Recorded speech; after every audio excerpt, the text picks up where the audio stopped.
ESPN welcomes you to NASCAR Countdown, live from Lowe's Motor Speedway in Charlotte, where tonight the NASCAR Nationwide Series runs 300 miles in race number 13 of the season.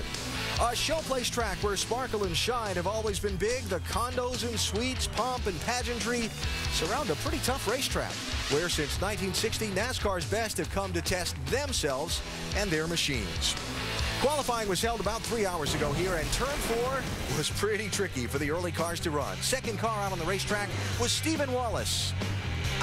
Turn 4, no, that's not good. Into the outside wall. Stephen will have to take out a backup car and start at the tail end of the field. 5 cars later, Kevin Harvick, a former series champion. Same spot, same problem. Trouble in turn 4. Harvick hard into the outside wall. He too will have a backup car out and start at the end of the field for tonight's race. The last driver to qualify, Brian Vickers, had no trouble there in turn 4. He set the fastest lap, and he will lead this field to the green flag shortly. Brian Vickers is with our Mike Massaro right now. And now in another strong day for Toyota. We've seen a lot of them recently. 6 consecutive wins for Toyota. Of course, they've all been with Joe Gibbs Racing. Can you dethrone them today? We hope so. You know, everybody at Red Bull and obviously today being at Braun and, you know, ABF, we hope that we can do that. You know, TRD built some good stuff, and, you know, we need to take down the powerhouse of Gibbs. But, you know, we're really proud of those guys as a partner, and really proud of the effort these guys have put in this week. You know, we've got a really, really good car, and, you know, really happy with it. We didn't think we had a qualifying car. We thought we had a good race car. We thought the same thing in Vegas when we ended up on the pole. But hopefully it'll be a good race car, and we'll be there to the end. Very good qualifying effort for Brian Vickers. His 3rd career nationwide pole. He'll lead the field to the green tonight here in Charlotte. Dave? Mike, chasing him at the start of the race will be the defending winner of this event, Casey Kane. He also won the All-Star race here last week in his Cup car. And Casey, some folks said there wasn't enough passing at the end of that race. I know you probably beg to differ because you were leading, but what kind of a nationwide race are we going to see tonight with these race cars? It's tough to say, but right there in final practice in the Cup side, it seemed like the track's pretty racy from the top to the bottom, and that's how it was last week in the All-Star race. It was the same way. It was just those cars are really tough to catch a car once you get close to it. So I think the nationwide race will see plenty of passing, and hopefully it'll be a really good race, and we'll get our Klondike Dodge Charger in the front. How good is that Dodge tonight for you? It was good in practice, testing. You know, it qualified really well today. So I expect it to be fast again. I think the pit crew guys will step up in the race, and if they do and I do my job, I think we'll have a top 5 car. He will start on the outside of row 2, Alan. David, thank you. It was a pretty short ride home from the last race in Darlington, South Carolina for the drivers and teams. And a rare sleep-in-your-own-bed weekend on this weekend, as most all the teams are based within an hour's drive of this racetrack. There's Lowe's Motor Speedway just to the north and east of Charlotte. And there are all the major race teams just about gathered within, as I say, that hour's drive of this speedway. Somebody's going to take a trophy for a short drive home tonight. And down inside the racetrack, right between Victory Lane and Pit Road, perfect spot to watch the race. We don't like to give up our best seat in the house easily, that's for sure. We, as well as many others, saluting the troops on this Memorial Weekend. And we welcome you inside our ESPN pit studio. And thanks for looking in. Alan Bestrick with 2-time winner at this racetrack, Rusty Wallace, and former winning team owner in this series, Brad Daugherty. There's an atmosphere and a feel here at this racetrack you don't get at a lot of places. Oh, man, the atmosphere here is just electric. It really is. These people are going crazy out there.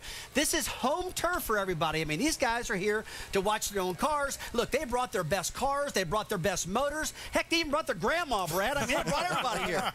Absolutely right, Rusty. And Humpy Wheeler does such a good job. He does a great job at making this such a festive activity when you come to this racetrack. It is the best ticket in sports when you come to Charlotte Motor Speedway or Lowe's Motor Speedway when Humpy Wheeler's putting on an event. It's fun, fun, fun.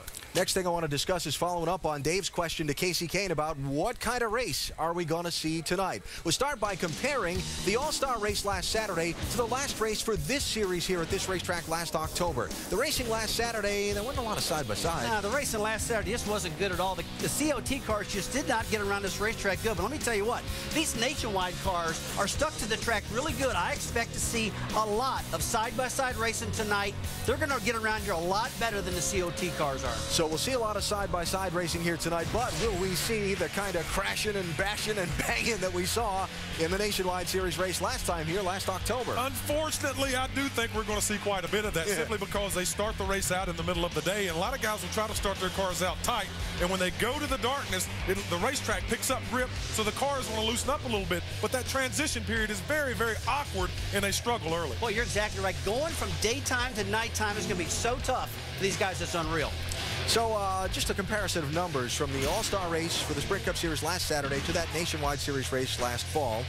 You see that no crashes, and all three of the cautions in that All-Star race, they were competition yellows. They were planned between breaks, and a lot of cautions and a lot of crashes last year. So here we go. 6 of the last 7 races here have had 10 or more cautions for the Nationwide Series. Over or under 10 tonight? It's still going to be over. I think we're going to have a little bit calmer racetrack tonight. I really do. I think it's going to be a little easier to drive the cars, but you know what? It's still going to be wild. Over 10. Well, I have to agree. I hate to say it, but I think it'll be 10 plus as well. You have a lot of these teams going to start out on scuffed tires just so they have some familiarity with the grip of the racetrack when they start out early. But there's still so many unknowns. We're going to see a heck of a race. 10 or over, but good racing, the prediction from our fearless experts so far. Coming up on NASCAR Countdown, the Joe Gibbs Racing 20 car has won 4 straight Nationwide Series races. Denny Hamlin drives tonight. He'll try and keep the streak going. Driver to driver, Rusty sits down with 2-time champ Kevin Harvick, who had a lot to say. And Humpy Wheeler, the legendary promoter of this track, stepping down after this weekend. The man called the P.T. Barnum of racing and who has had some of the craziest pre-race shows ever. This is Brad at the go-kart track, by the way. Coming up later in NASCAR Countdown. Tony Stewart, the pole sitter, will come down and win the season opener at Daytona. Hey, buddy, you just led 136 out of 150 laps. Man, I love having you in my race car. You boys are awesome. Thank you, thank you. Stewart takes the win at Talladega. Buddy, we just won it, Richard. Yeah! Tony Stewart, the 2-time NASCAR Sprint Cup champion. Talladega. Finally, what a race at Darlington. The Joe Gibbs racing streak continues. Well, what the Joe Gibbs Racing 20 car has accomplished in the past months, amazing. From the 3/4 mile Richmond Oval to the 2 2/3 mile Talladega Giant, even on the Mexico City road course, no matter the size or shape of track or who's the driver, for that matter, the result's been the same. The 20 car in victory lane. Denny Hamlin, the winner at Richmond for that team, starts 9th tonight. He's with Mike Massaro now. And, Alan, you've got to imagine whoever gets behind the wheel of that car these days, they got to be pretty excited. It's a pretty strong car, but at the same time, with the streak going on, is there some pressure? Definitely. We need to leave this streak in Joey Logano's hands. Yeah, it's going to be my job to try to get this 20 Z-Line Toyota to the front. And didn't have the greatest qualifying effort, but we really never put a lot of effort in qualifying over here on Gibbs' side. So I'm excited. We thought we had a really good car at the night test, so we really weren't too concerned with where we were in practice or didn't really adjust on it. So we're going to see what we got. I would imagine, Alan, they're pretty good. Yeah, I don't think that's going to be too much trouble. And we'll see that 20 car coming from 9th starting spot tonight with Denny Hamlin. When any team's as dominant as that 20 car has been, the rest of the people around the garage are looking at that car and looking at that team and saying, what are they doing that we're not for us to catch up? What are they doing that other teams aren't? Well, it's really the perfect storm. And last year we saw it with Richard Childress Racing in the 21 and 29 efforts. Just the perfect storm. You look at this race team, Hamlin, Busch, and Stewart, great shoes. You look at the manufacturer, Toyota, their involvement in the sport has been tremendous. But the one key I look at specifically is Dave Rogers. He has done a great job at guiding this team. And what he told me when I talked to him, he said, Brett, I've got 5 key guys around me, and 3 of those guys are mechanical engineers, including himself. So we all think alike. We're all on the same page at all times. So I think that effort by Dave Rogers has been tremendous for this race team. Well, I tell you what, though, everybody is shooting at those guys. They're trying to get them off the top of their game really hard. I mean, you talk about Richard Childress Racing. They're getting beat week in and week out by that Toyota horsepower. That power's been really good. And these guys are on in big time, guys, to try to catch up. And they feel the pressure. They know they're up top. They know they're going to get knocked off. It's just win. Yeah. All right, we'll see if any of them have caught up to that Joe Gibbs Racing 20 car tonight. Let's go back down to the grid and talk to one of the guys who's won races for Joe Gibbs this year. He's driving for somebody else tonight. Shannon Spake is with Kyle Busch. That's right, Alan. 3 races, in fact, Kyle Busch has won for Joe Gibbs Racing. But tonight, you're in the 32 Braun Racing. How is that car? Can you dethrone Joe Gibbs Racing tonight, Kyle? I think the car's pretty good. You know, our Dollar General Toyota was decent when we tested here, and we come back with the same thing. Didn't really change much, so we'll see how it goes tonight. I think, obviously, our shot's probably the best to dethrone Joe Gibbs, but hopefully those guys can continue their success, too, and get a runner-up tonight. All right, guys. Well, if anyone can do it, it's certainly Kyle Busch.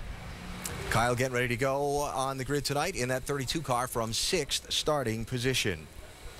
One of the biggest stories of this week in NASCAR racing was the rather surprise announcement on Wednesday that H.A. Humpy Wheeler, the track president here in Charlotte and the man who's run the Speedway since 1976, was stepping down after tomorrow night's Coca-Cola 600. The suddenness of the announcement caught many by surprise and led to a lot of speculation that there had been some sort of falling out between Wheeler and this Speedway's owner, Bruton Smith. Humpy Wheeler has left a mark on this sport. There is no overstating what it's been. Just look around this place. Wheeler was one of the first to really put an emphasis on appearance and pizzazz, fan comfort and friendliness. He's also one of the first to describe races as entertainment instead of as purely sport. Marty Smith sat down with Humpy this week to discuss the successes and challenges in his time here.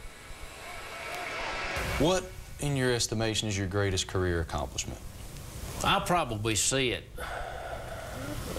Sunday when I look up in the grandstand and address the crowd for the last time and see smiles on people's faces and know that I had a little part in putting a little technicolor in the black and white lives that all of us lead for a few hours a year anyway, because I haven't won Pulitzer Prizes or Nobel Peace Awards or conquered cancer or heart disease, the great things people do. But you made people happy. There's a lot to say for that. Yeah, making people happy is I think, the accomplishment that I'm most proud of. Happy for a little while anyway. You can see more of Marty Smith's interview with Humpy Wheeler on Sunday morning's NASCAR Now, 10 a.m. Eastern Time on ESPN2. When you think about Humpy Wheeler's imprint on the sport, what do you think about? First of all, and I think about, he always thinks out of the box. He's always dreaming up something that nobody ever could ever think about. I mean, this guy is all about making the fans happy, all about entertainment, all about something really crazy and outlandish. He does the wildest things, whether it's flying helicopters or jets across the racetrack or some crazy things I've seen in the past. I'll tell you, it's all about the entertainment with Humpy Wheeler, and he's so consistent. And I mean, I saw a spaceship try to fly at Lowe's Motor Speedway. It didn't do too successfully, but just those types of things. He brought a new and different element to the fan, created some excitement and something else to talk about and think about besides just the race. Now, I'd categorize that as crazy things, wouldn't you? Absolutely. This guy's unreal. Absolutely. Pre-race shows here at Charlotte have focused on the military a lot in recent years. I understand the pre-race show for tomorrow does as well. Humpy, by the way, will join us a little bit later on in the race. He is pretty quick to emphasize he's not retiring, but he is leaving his job here at Charlotte, and you can see all the people lining up to shake the hands of the man who has a really quick way of making you understand things about the business. One of my favorite Humpy stories, he talks about the 3 T's as being the keys to being a successful track operator: traffic, tickets, and toilet paper. The 3 things you got to worry about most. All right, got to get you out of here and send you up to the booth. You bet I'll be there. All right. Spaceships jumping cars. Can you believe that? I saw that. I did too. That was amazing. All right, thank you, Rusty. We'll get you on the way. And one other news story here from this week that kind of took a lot of folks by surprise. On Thursday, the announcement that Bruton Smith Speedway Motorsports is purchasing the Kentucky Speedway. Smith there saying in a press conference he expected that track to have a Sprint Cup Series race in 2009, while NASCAR said Friday that wouldn't happen. We will see how it all plays out.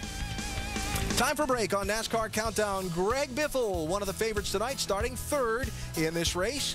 Clint Boyer, championship leader, starting the night, has a little farther to come to get to the front. He's back 15th for the green flag. And coming up next, driver to driver, Rusty Wallace sits down with that man, Kevin Harvick.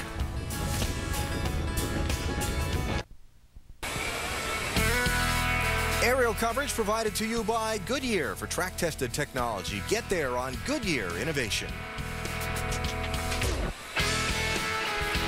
Kevin Harvick's backup car being pushed to the back of the grid tonight. Kevin, the 2-time Nationwide Series champ, crashed during qualifying. He will have to come from the tail end of the field. So when 2 drivers sit down together, what do they talk about, and what if we could listen in? That's the idea behind Driver to Driver. Rusty Wallace now with Kevin Harvick, Driver to Driver. Buddy, thanks a lot for being on our inaugural Driver to Driver telecast. Thanks for having me. Looking forward to it. Kevin Harvick driving his own KHI car. Find a world would you start your own nationwide team? The whole KHI organization started because I hadn't won a truck race. So we started the truck team, and then Stewart came to me and said, hey, I want to run some nationwide races. So we kind of ventured off into that, and really one thing led to another. It's been probably one of the best things that I did for my driving career. What would it mean to you to be in your own car, your own team, and win one of those big races? The car's been to victory lane with Stewart and Labonte, but I was always in those races, and to know the effort and what it means to everybody in the shop, and to be a part of that Hornaday Championship as a driver and owner, and I know that feeling was dang near as close as winning the Daytona 500. Kevin Harvick wins the Daytona 500. What keeps you awake about this nationwide team? What drives you crazy? Probably the money.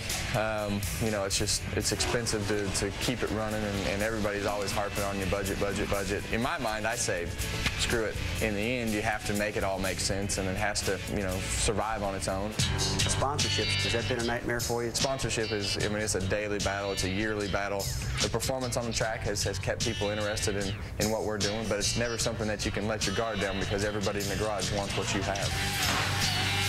So does it help you a lot more with the business side of it, knowing what the Cup guys go through and how to do that? It really helps me more than anything on the competition side. It kind of takes some of that frustration away when you need something and you know it's out there, but you just can't have it today. And the fan favorite wins. Why did you make that decision for you to get in the car? I'll be honest with you, I was bored. I do it because it's a challenge, and I love winning races, and I love being competitive, but there's no better feeling than winning in your own stuff. There's a lot more feedback with me in the car every week. We can make the cars better week after week. When we have a bad week, we can come back and talk about it Monday and figure out what went wrong. Here he comes, looking inside at Kevin Harvick. Hard to beat those 4 new tires. The Richmond race. But you led that race a ton, and you get right to the very end, and you're leading the race. Caution flag comes out. Your crew chief says 4 tires, and you said, no way I'm staying out. I guess I should have come in for tires, but it's the way it goes.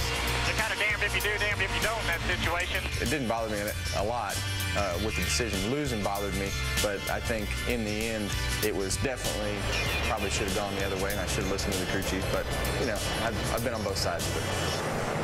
Are you the type of guy that likes to go on vacations, likes to relax? I hate vacation.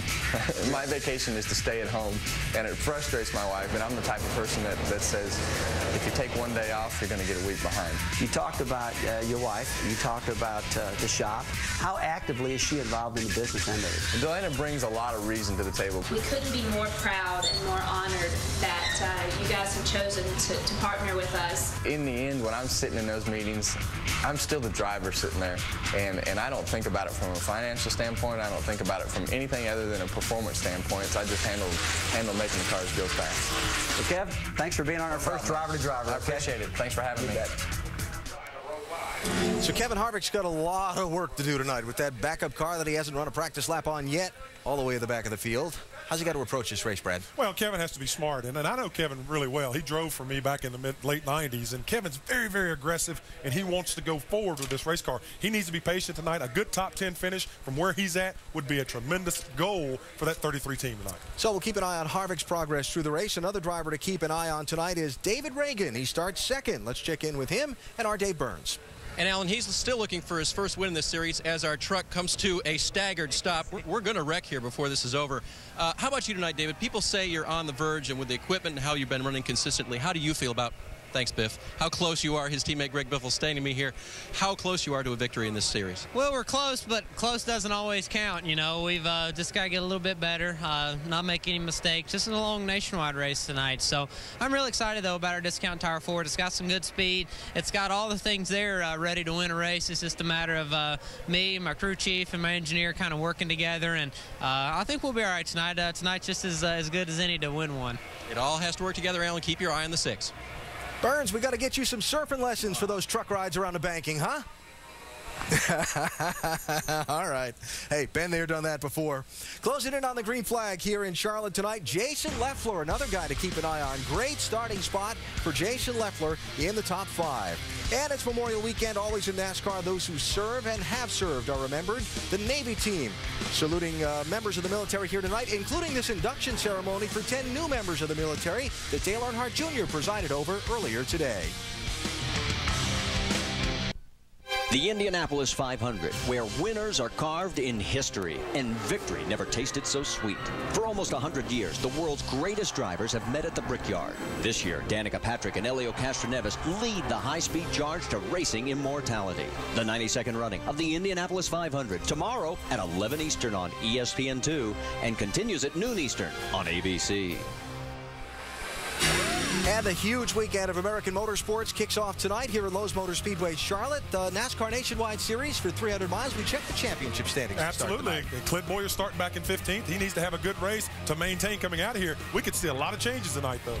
So among the things to follow tonight, Denny Hamlin in the Joe Gibbs 2020 trying to win a 5th straight race for the team. 10 cautions over or under. And in my Tale of Two Cities reference, will it be the best of times for one driver and the worst of times for others? Oh, my goodness. That is awful. That is awful. I can't believe you did that. Let's go trackside. Ladies and gentlemen, please rise and remove your hats as the VFW Department of North Carolina State Color Guard presents our nation's colors. And remain standing as Father Dale Gruba of St. John's Catholic Church offers tonight's invocation. Let us pray. Promoter Humpy Wheeler believes sporting events are about giving fans an adrenaline rush, about creating an idea of an event so great and unique that you have to be there, and then making that idea a reality. Oh Lord, may our dreams become an adrenaline-filled reality this evening. Be with us. And on this Memorial Day weekend, keep all who have and are serving our country under the shadow of your wings. Amen. Now, race fans, here to perform tonight's national anthem, welcome Nashville recording artist Lucas Hogue.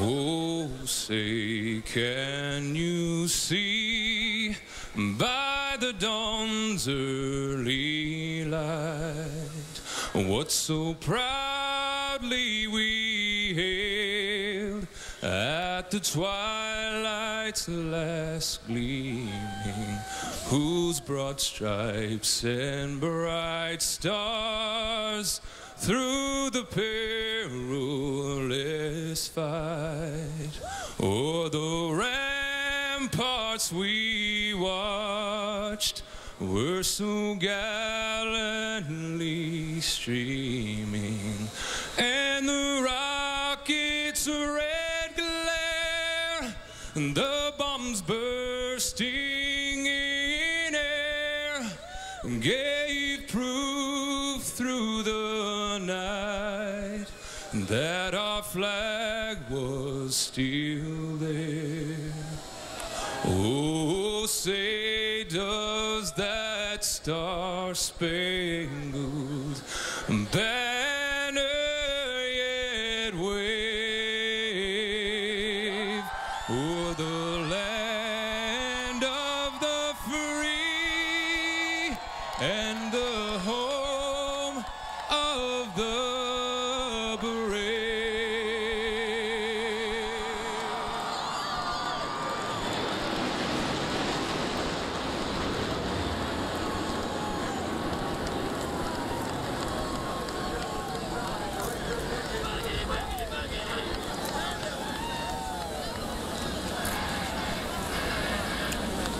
And so it is that we get set to go. A lot of potential winners in the field tonight. The command to start engines is next.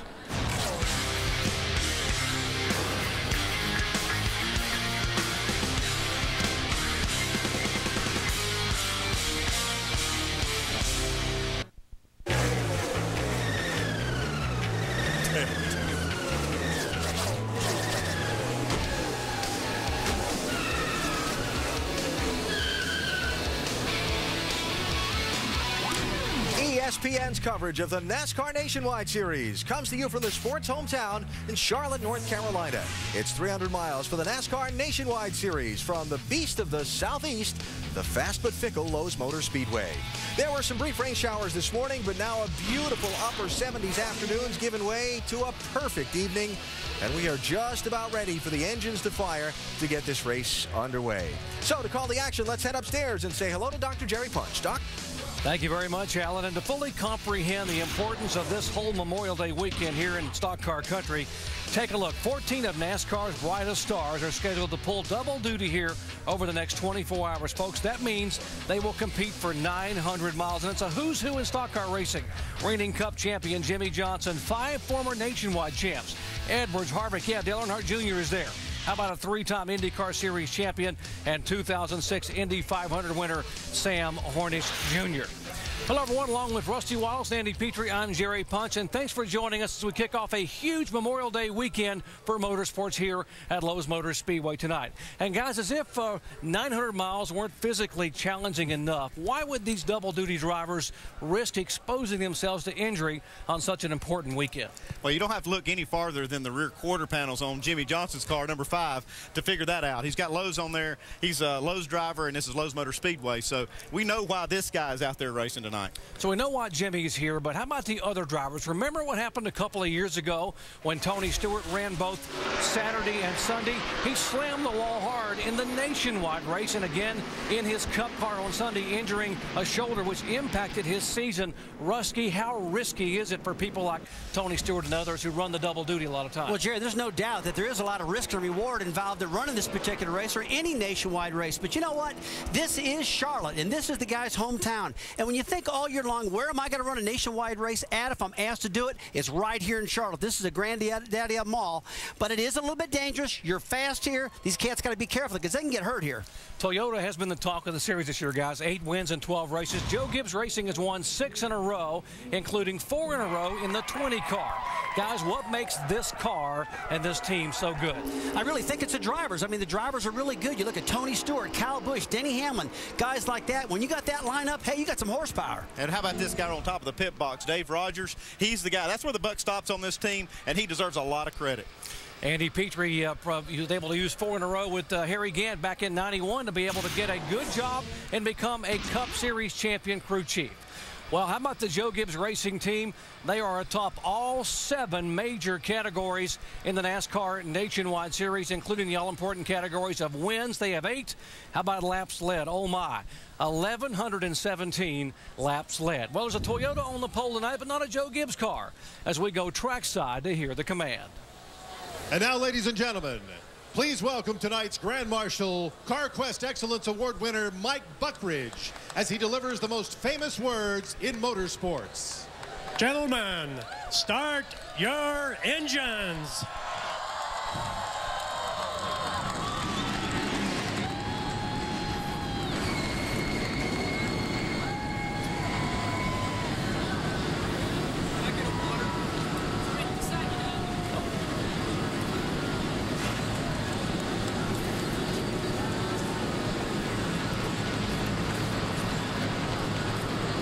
Engines have fired, and 43 of NASCAR's finest are cinched up and ready to go.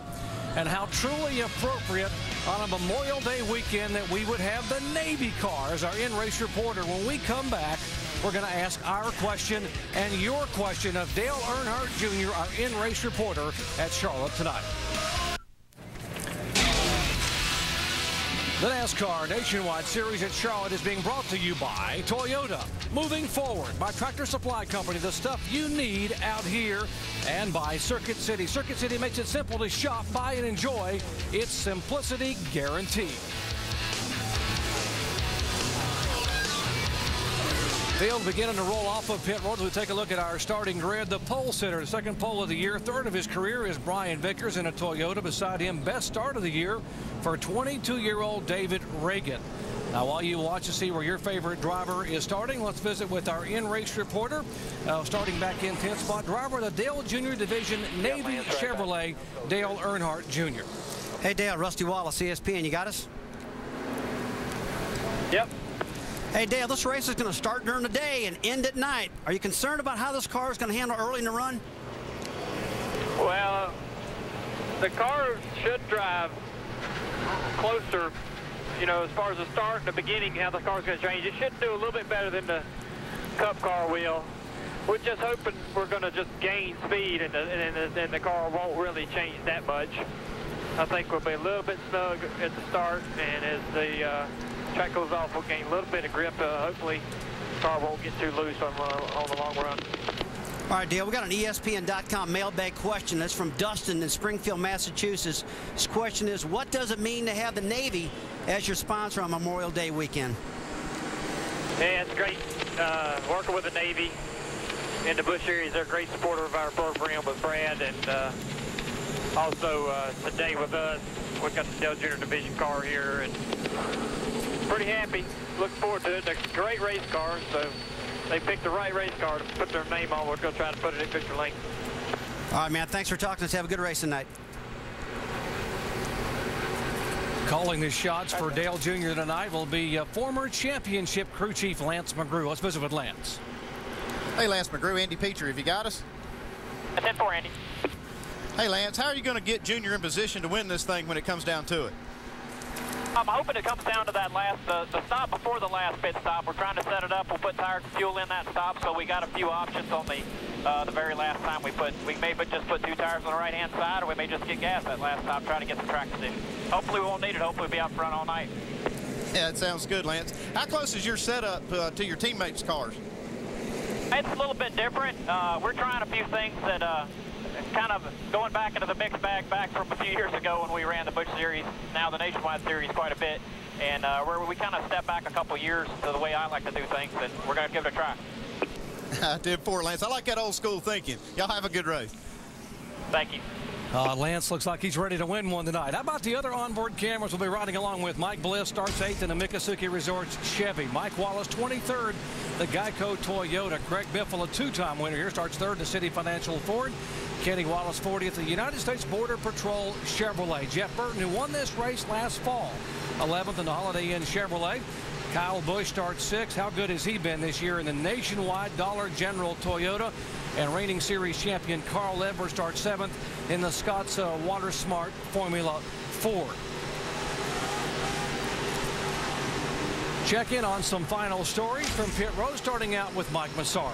Well, Doc, there's no question that the Joe Gibbs Racing organization has become a juggernaut. They've won the last 6 races, including 4 in a row by the 20 team. With that said, the question is, who's going to knock them off? Could it be a smaller Toyota-backed team? Well, Braun Racing certainly could make a bid tonight. Brian Vickers is already on the pole and has been fast throughout the course of the weekend. His teammate, Jason Leffler, said this is the most confident he's been all season long, and gives a lot of credit to TRD for unveiling a new engine package tonight, one that not only has yielded more horsepower, but also has become more efficient. And let's not forget about Braun's home run hitter, that of course being Kyle Busch. He leads the series with 3 victories, but remember, those 3 wins all came in Joe Gibbs Racing cars. Ironically, the very team they're trying to knock off tonight, Shannon.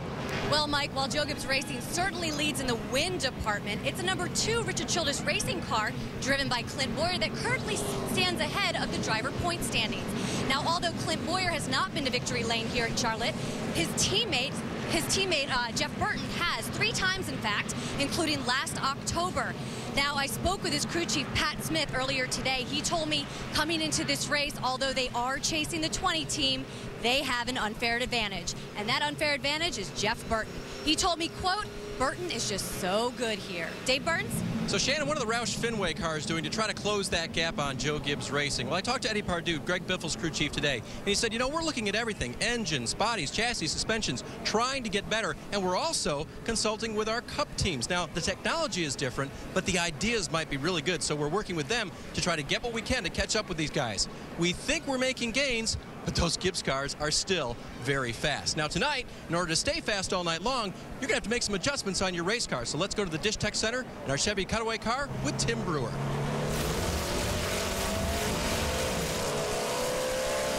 This racetrack in Charlotte is the most heat-sensitive racetrack we go to.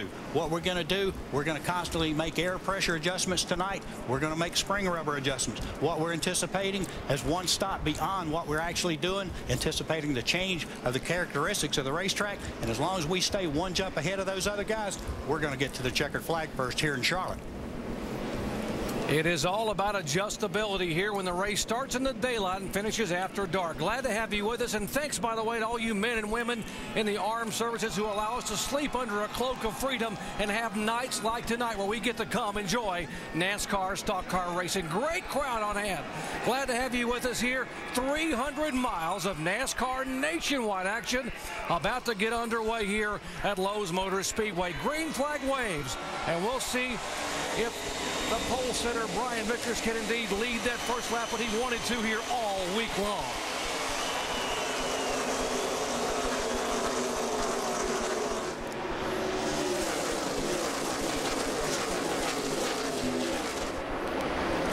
Side by side down the back straightaway, one of the drivers everyone said keep an eye on was Dave Reagan. David Reagan, the reigning Rookie of the Year in that 6 car outside of row 1. What, did it look like he wanted to lead that first lap or what? Well, I'll tell you what, Reagan has been strong all week long here at Charlotte, guys. I mean, whether it's in a COT car or the nationwide car, this kid's been really impressive all week. The 9 car, Casey Kane, remember what he did in the All-Star race a week ago as you watch him mixing it up back in the pack. How about the 12 car, Sam Hornish, there comes David Strimming. And the 60 car of Carl Edwards falling back here in the early laps. He could have his car real loose here, waiting for this track to kind of come to him. But, boy, he just had to get out of the throttle and put himself in a bad spot. Guys, this track was real slick this afternoon. A couple cars crashed. And right now, just like you said, Jerry, starting off, they're going to start in the day and they're going to end this thing at night. So I expect these cars really not to be handling too good right now.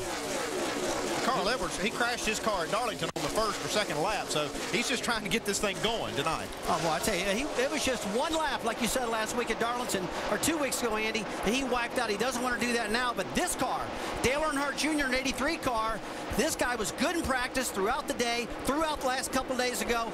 He's in good shape. Dale Earnhardt Jr. has never won a points-paying event at Lowe's Motor Speedway. Hard to believe, I know it.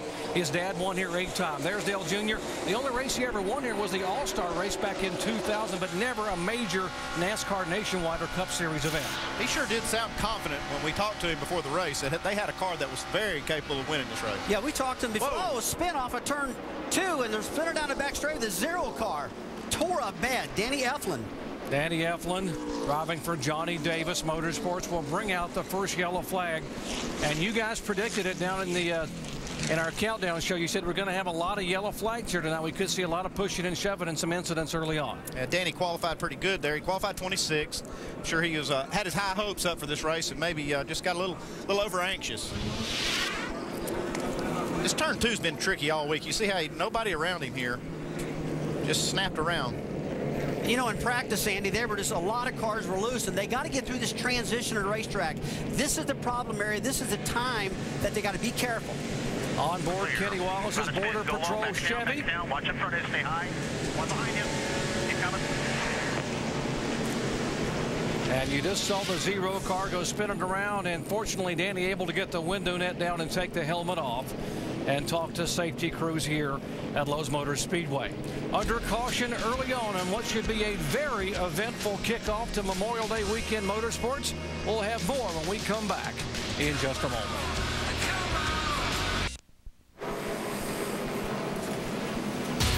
Back at Lowe's Motor Speedway under yellow for the first time tonight. Aerial coverage provided by our good friends at Goodyear for track-tested technology. Get there on Goodyear Innovation. Well, throughout the weekend here, the Sprint Cup drivers and NASCAR Nationwide Series drivers will be carrying special Salute the Troops logos on the side of their cars to help kick off a nationwide effort to raise funds for military families worldwide. There you see the 25 car, Bobby Hamilton Jr., one of those cars here in the nationwide race tonight. As well, Kelly Byers in the 47 car. He's all carrying special troops, you see the logo there for the United States Air Force, the Marines, by the way, on Bobby Hamilton Jr.'s car. Cale Gale representing the VFW. His grandfather, a World War II veteran. Cale Gale was a T-ball player when he was 9 years old, and he had the VFW as a sponsor on his uniform. More on that a little later on. And, of course, how about Dale Earnhardt Jr., the Navy? So many of the brass here from the Navy and so many troops here and watching around the world, saluting them and their efforts and the sacrifices they make to be able to keep our country free. And, of course, his car, his co-owned car, Brad Keselowski, who carries the Navy logo each and every weekend. A special salute to Troops Weekend here on Memorial Day weekend. Last year, folks, this program raised over $500,000 for the USO and military families around the world. And there are some of the folks from the Navy visiting here just behind the Dale Earnhardt Jr. pits, hoping to see a first-time visit to Victory Lane. Yes, there you are in the stands. A lot of folks here visiting from watching on a special Memorial Day weekend. Now, what happened with the 60 car? Carl Edwards was backing up a little bit. Dave, what's going on down there? Yeah, Doc, he did go backwards at the start of this race. Listen to his radio comments, and then we'll add from there.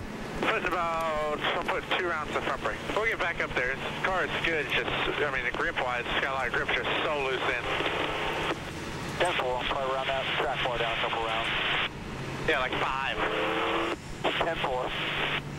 That's lots of rounds of adjustments. You heard Tim Brewer talk about it before things got started tonight, and already for Carl Edwards, they'll have to make some adjustments on this next stop, whenever they get to it, guys.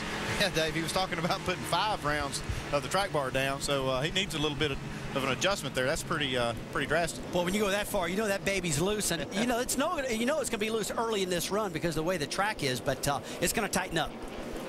5 rounds of adjustment. He's got to really hang on now for a few laps and not get into trouble as we get set to go green once again here as the field comes down, completing 7 laps of 200. It's a 300-mile race.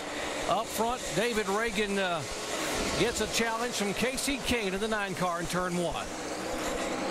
Jerry, with this single-file restart they just had right now, these guys in the back of the pack, they have got to flat get it on because this clean air that the 9 car's got of Casey Kane, I mean, these guys can get gone. And, man, if that happens, those guys can get lapped early. Yeah, we saw Casey Kane in the All-Star race get that clean air. Didn't even take tires on, and that made up for any of the tire advantage that some of the other guys had. Oh, man, you're exactly right. I'll tell you what, if you don't get it on right now and get that track position, you're in trouble later on. And this is a point in the race, Andy, where the track is slick and there's haves and have-nots out there. Casey Kane. You see Casey Kane, though, he's just got so much confidence from last week, and it's just carried right over into this race. Speaking of confidence, we talk about Dale Earnhardt Jr. trying to go underneath the 16 car. Now, Greg Biffle loves this racetrack. That's Biffle in the 16, by the way. They swap drivers throughout the year. Biffle, a 2-time winner here at Lowe's Motor Speedway in the NASCAR Nationwide Series. Looking back at the battle between Bliss and Biffle, the 1 in the 16. That is for 7th spot. You know, I talked to Dale Earnhardt Jr. earlier. He said this is a car that Brad Keselowski actually wrecked at Darlington. He was able to fix it and get it back out, so he knows it's a good car.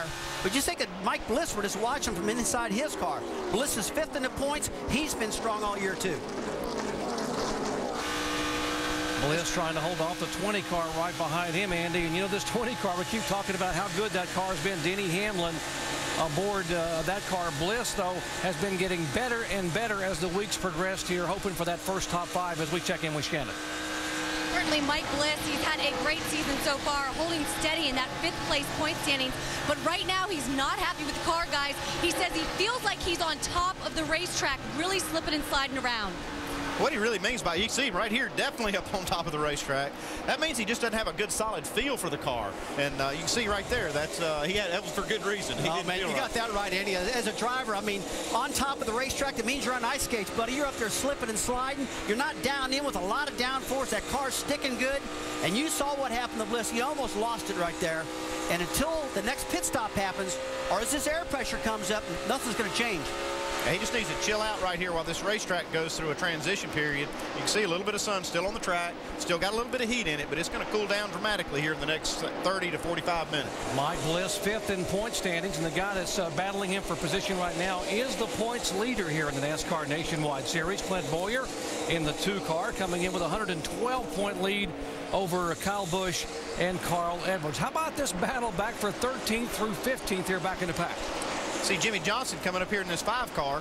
He's not had a lot of success in this series, and I know that he would really like to have a good finish, if not a win here tonight with this Lowe's on the side of the car. Hey, you know, I talked to Jimmy Johnson earlier, I guess it was Thursday when we were out here practicing, Andy, and he said, you know what, these cars are totally different than a COT car. They have no horsepower. They're pretty easy to drive, but, man, they're nothing like I'm accustomed to driving, so I'm not going to expect a lot out of Jimmy because he hasn't been in this car all year long. This is new to him. It boggles my mind that Jimmy Johnson has run 87 of these races here in the NASCAR Nationwide Series and has only one victory. As good as he is in the Cup car with back-to-back Cup titles, why in the world does he struggle in this series?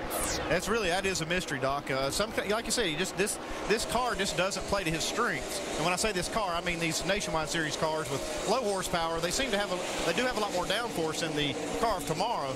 But you know, Jimmy's a great race car driver, and he's going to figure this thing out. And he's driving a car that won at Las Vegas. His 5-car won with Mark Martin, so he's got a little confidence in this team too. Well, you got that right, but he could probably tell you though that, hey, the reason I'm running here because of my sponsor. They sponsored this joint. Dave. Hey guys, looking at the 20 car of Denny Hamlin right now. You know, we talked earlier about Carl Edwards' car being loose. Denny Hamlin having a little bit of the opposite problem now as he takes the position from Greg Biffle. Just a tick tight off the corner. Doesn't want to steer real well as he exits the corner, keeping the car low and drifting up. Can help him handle this thing, but he's moving forward.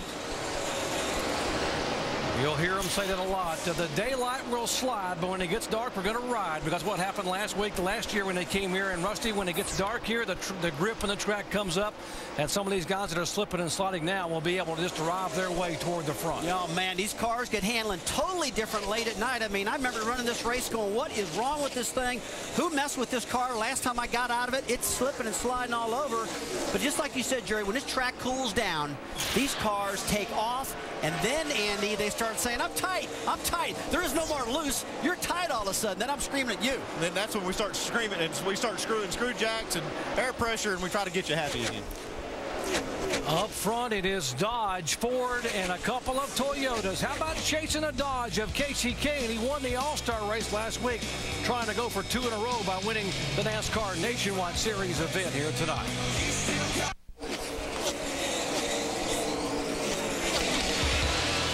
Coming up next week, the NASCAR Nationwide Series moves to the Monster Mile. The concrete Dover International Speedway hosts the 14th NASCAR Nationwide Series race of the season. There have been 6 different winners in the last 6 Dover Nationwide Series events. Carl Edwards won the spring race last year, while Denny Hamlin took the fall event. An incredible 13 drivers have won their first career Nationwide Series event at Dover.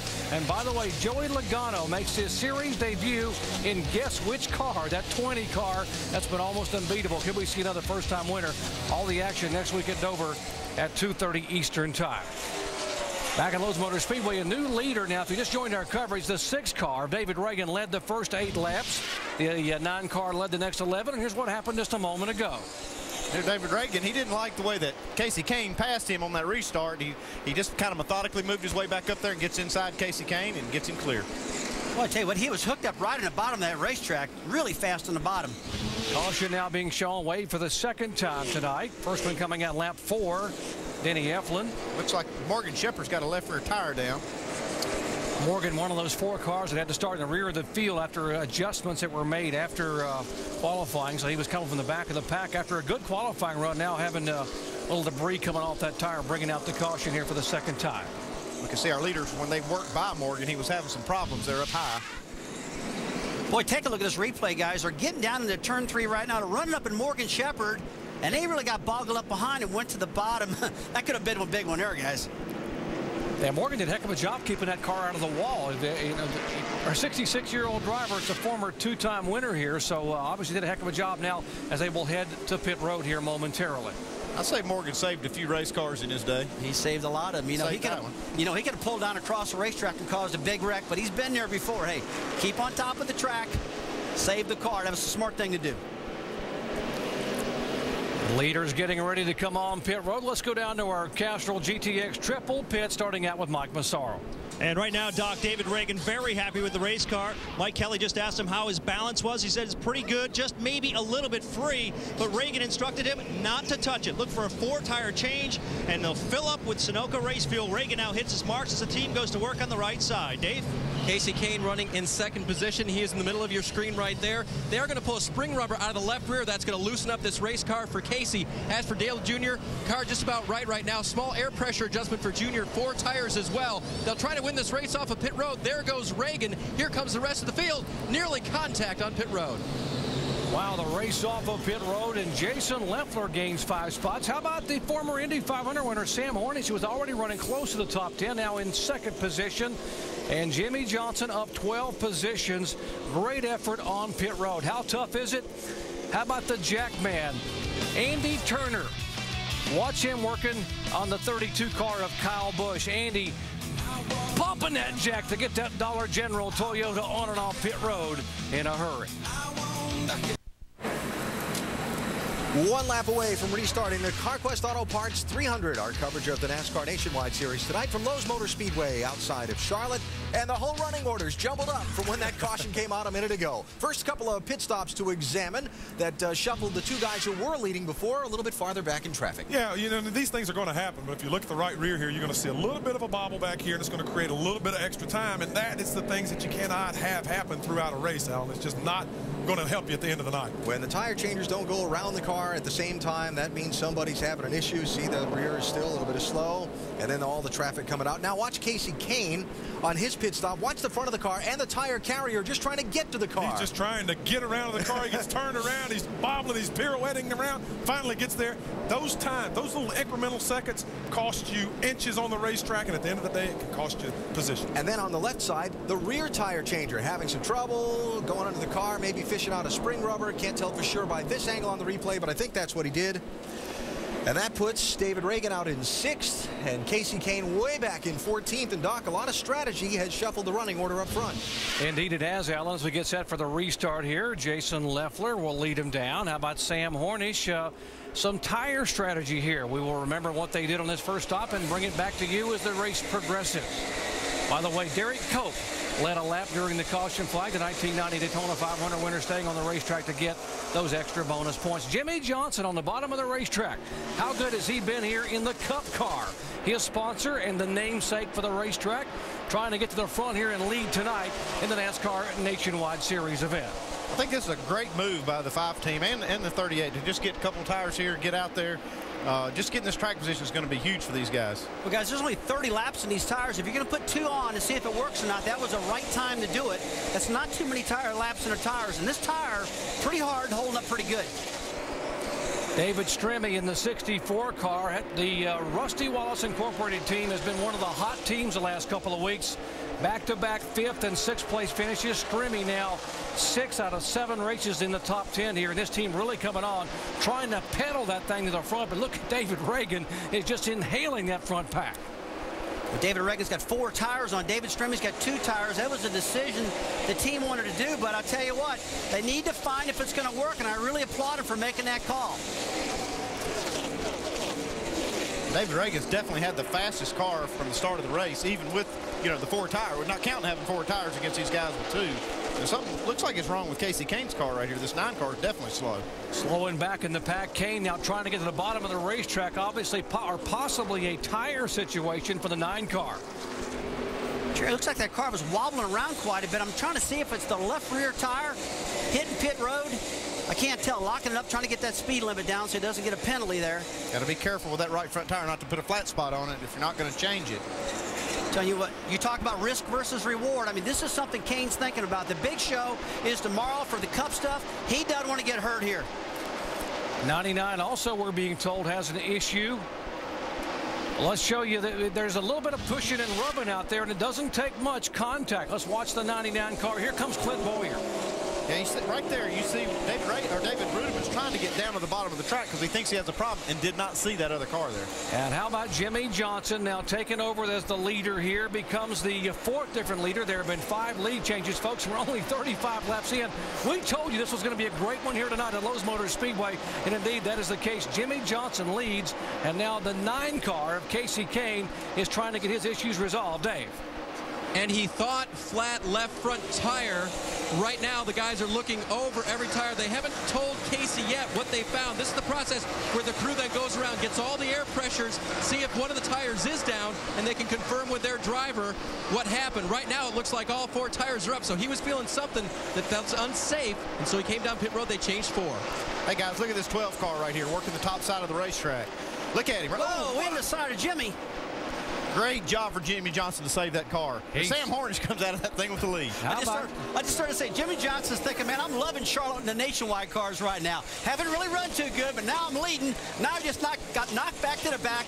Probably doesn't like it again.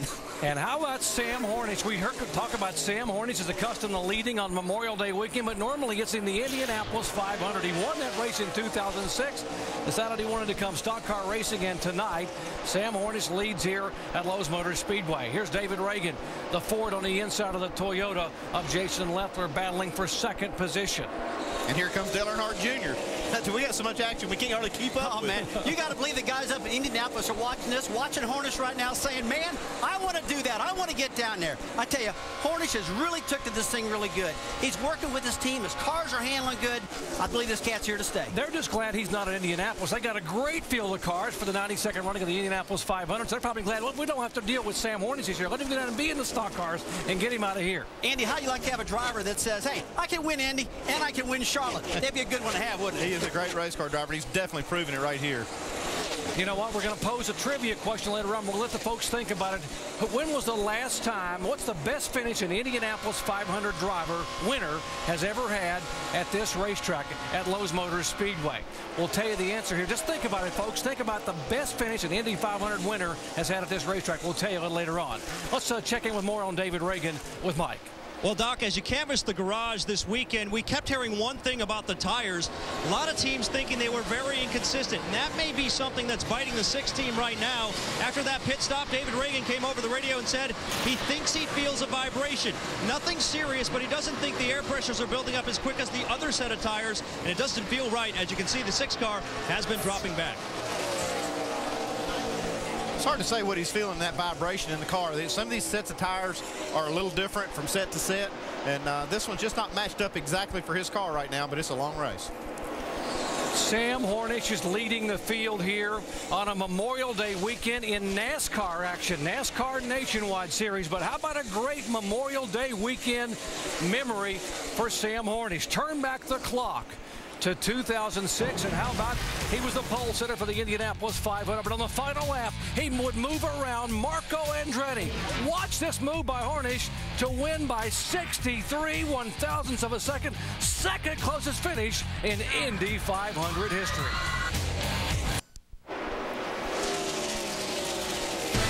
They call it the greatest spectacle in racing, and could we see history made in the 92nd running of the Indianapolis 500? Live coverage begin at noon Eastern time on ABC. And what about two-time winner Helio Castroneves? Could he taste the milk in victory lane? Will Danica Patrick continue her history-making season? Phenomenal effort here in Indianapolis, and what a great field. Of course, the famous names are there: Foyt, Andretti, and 19-year-old Graham Rahal. Should be a great show on Sunday afternoon. Sam Hornish in the 12 car and the 6 car. Those guys are running for second because the 38 car, there is Jason Leffler. He is now the leader as they continue to mix it up here at Lowe's Motor Speedway. Hey, Jason's just got his car working really good on the bottom of the racetrack, and Hornish is just stuck in the top side of that racetrack, gets blocked behind a lap car right there. But man, I just can't believe I'm sitting there watching Hornish this soon in his career run this good at a track this fast. 2006 Indy winner in NASCAR. It's awesome. A week ago, he finished second in the showdown and finished 7th in the All-Star race. Only the first driver to finish the top 10 as a rookie in the All-Star race since Casey Kane back in 2004. What does that do for a driver? Well, for a driver, it just gives you so much confidence. And when you watch him run so good in that All-Star race the other day, running 1 foot off that wall the entire race, not touching, just wide open, going to the front, that race right there last week built a lot of confidence in Hornish. It really did. Sam Hornish second in the Rookie of the Year points in the NASCAR Sprint Cup. Running a limited NASCAR Nationwide Series schedule, and the whole premise there was to be able to get him more laps and more track time, which is exactly what Roger Penske is doing, and it's paying off for Sam Hornish here tonight. Let's just check in with Shannon.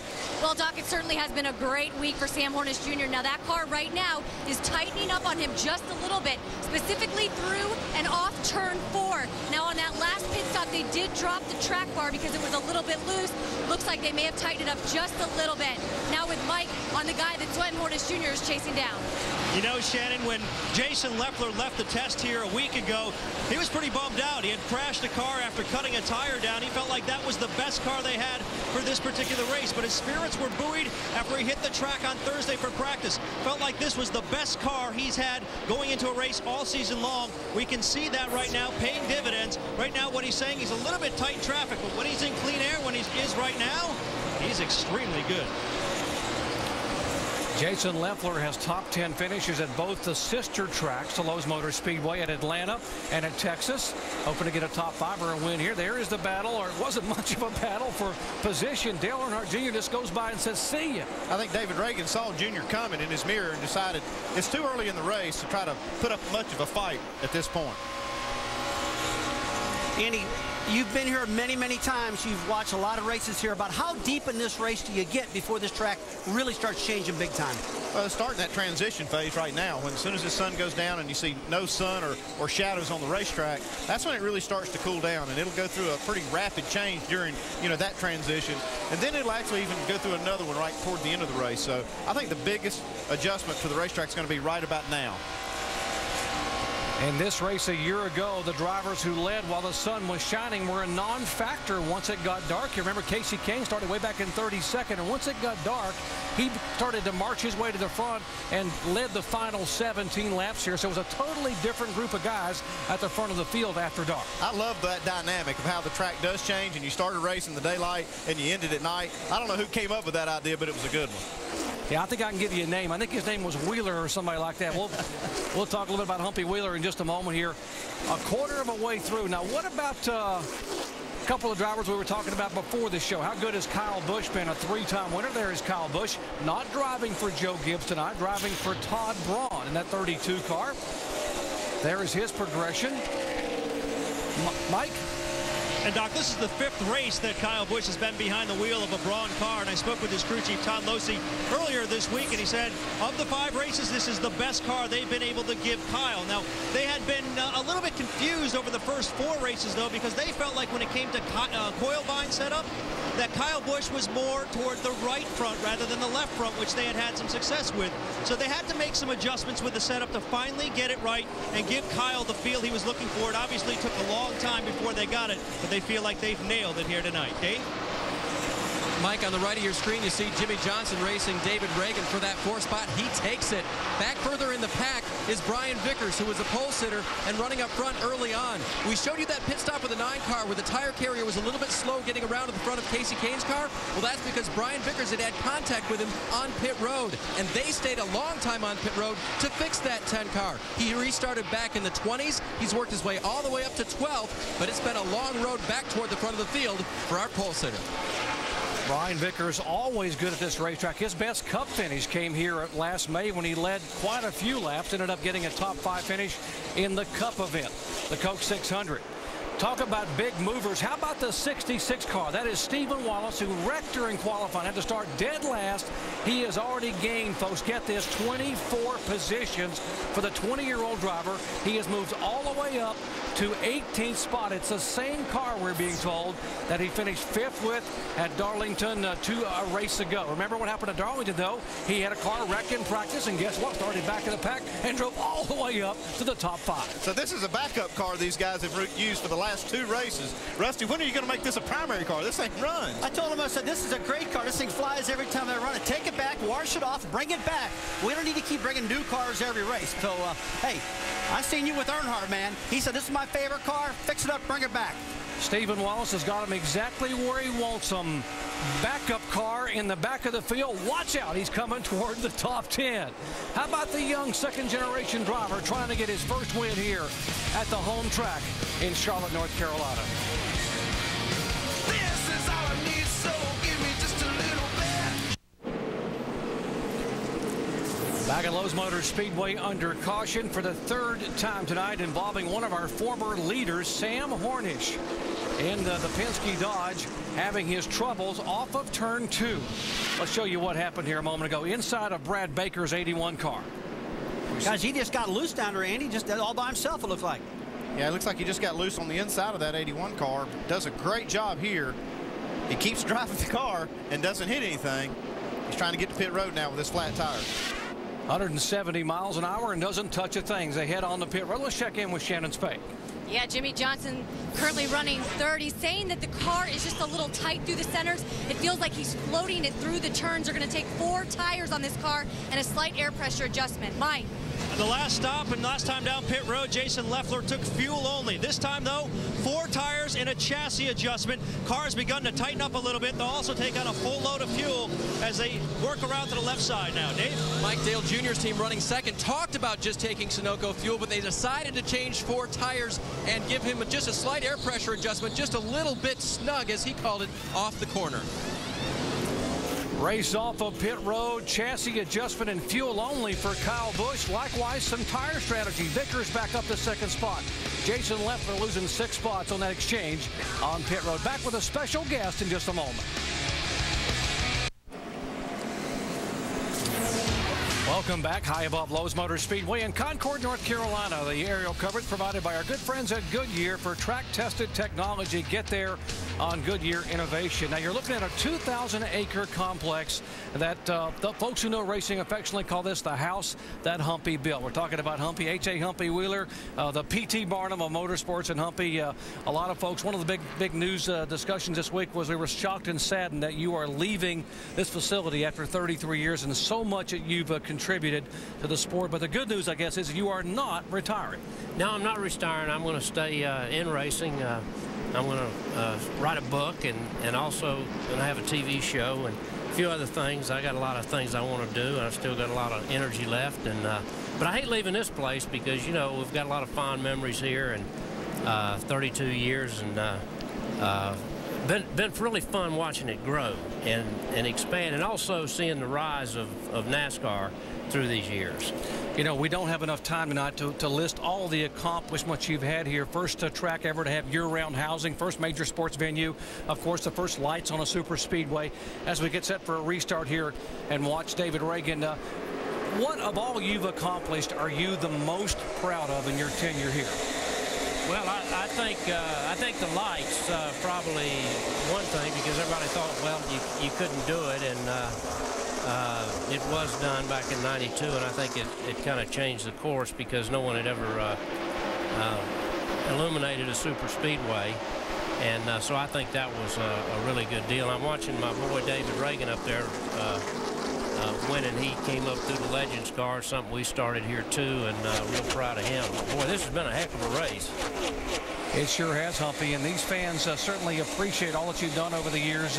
You know, when people spoke this week, and we're visiting with H.A. Humpy Wheeler, who is the president and chief operating officer of Speedway Motorsports until this weekend is over, and going to move on to other. Whoa, there is Sam Hornish.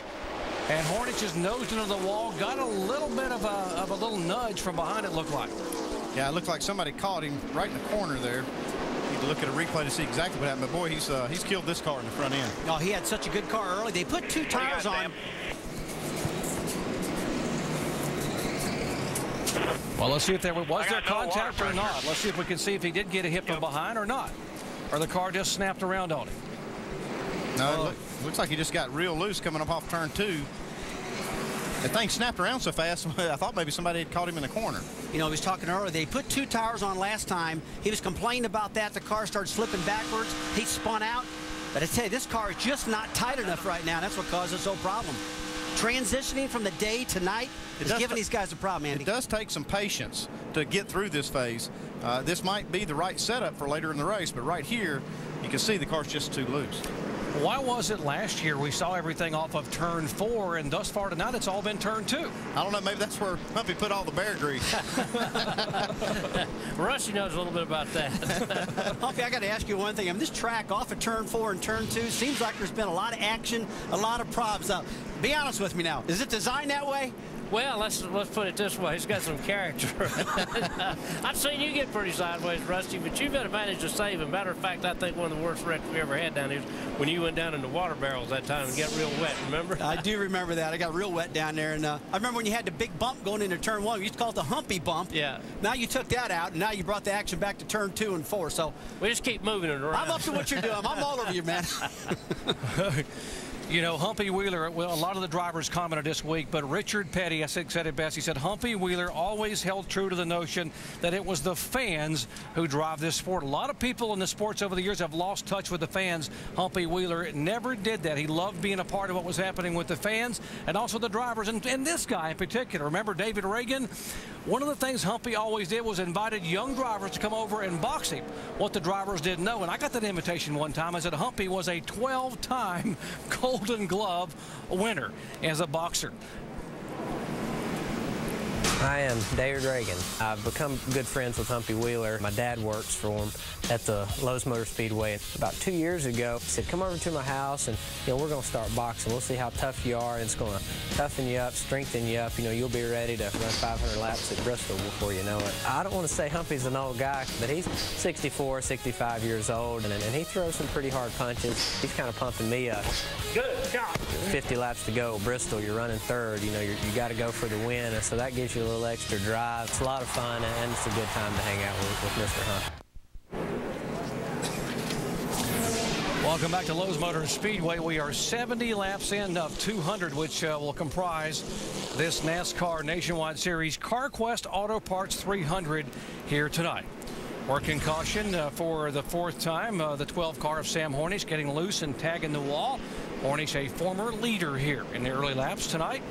We've had 10 lead changes among 7 different drivers. Jason Leffler has led twice for 25 laps. He's led the most laps. David Reagan, who started out, cut his teeth in the Legends cars.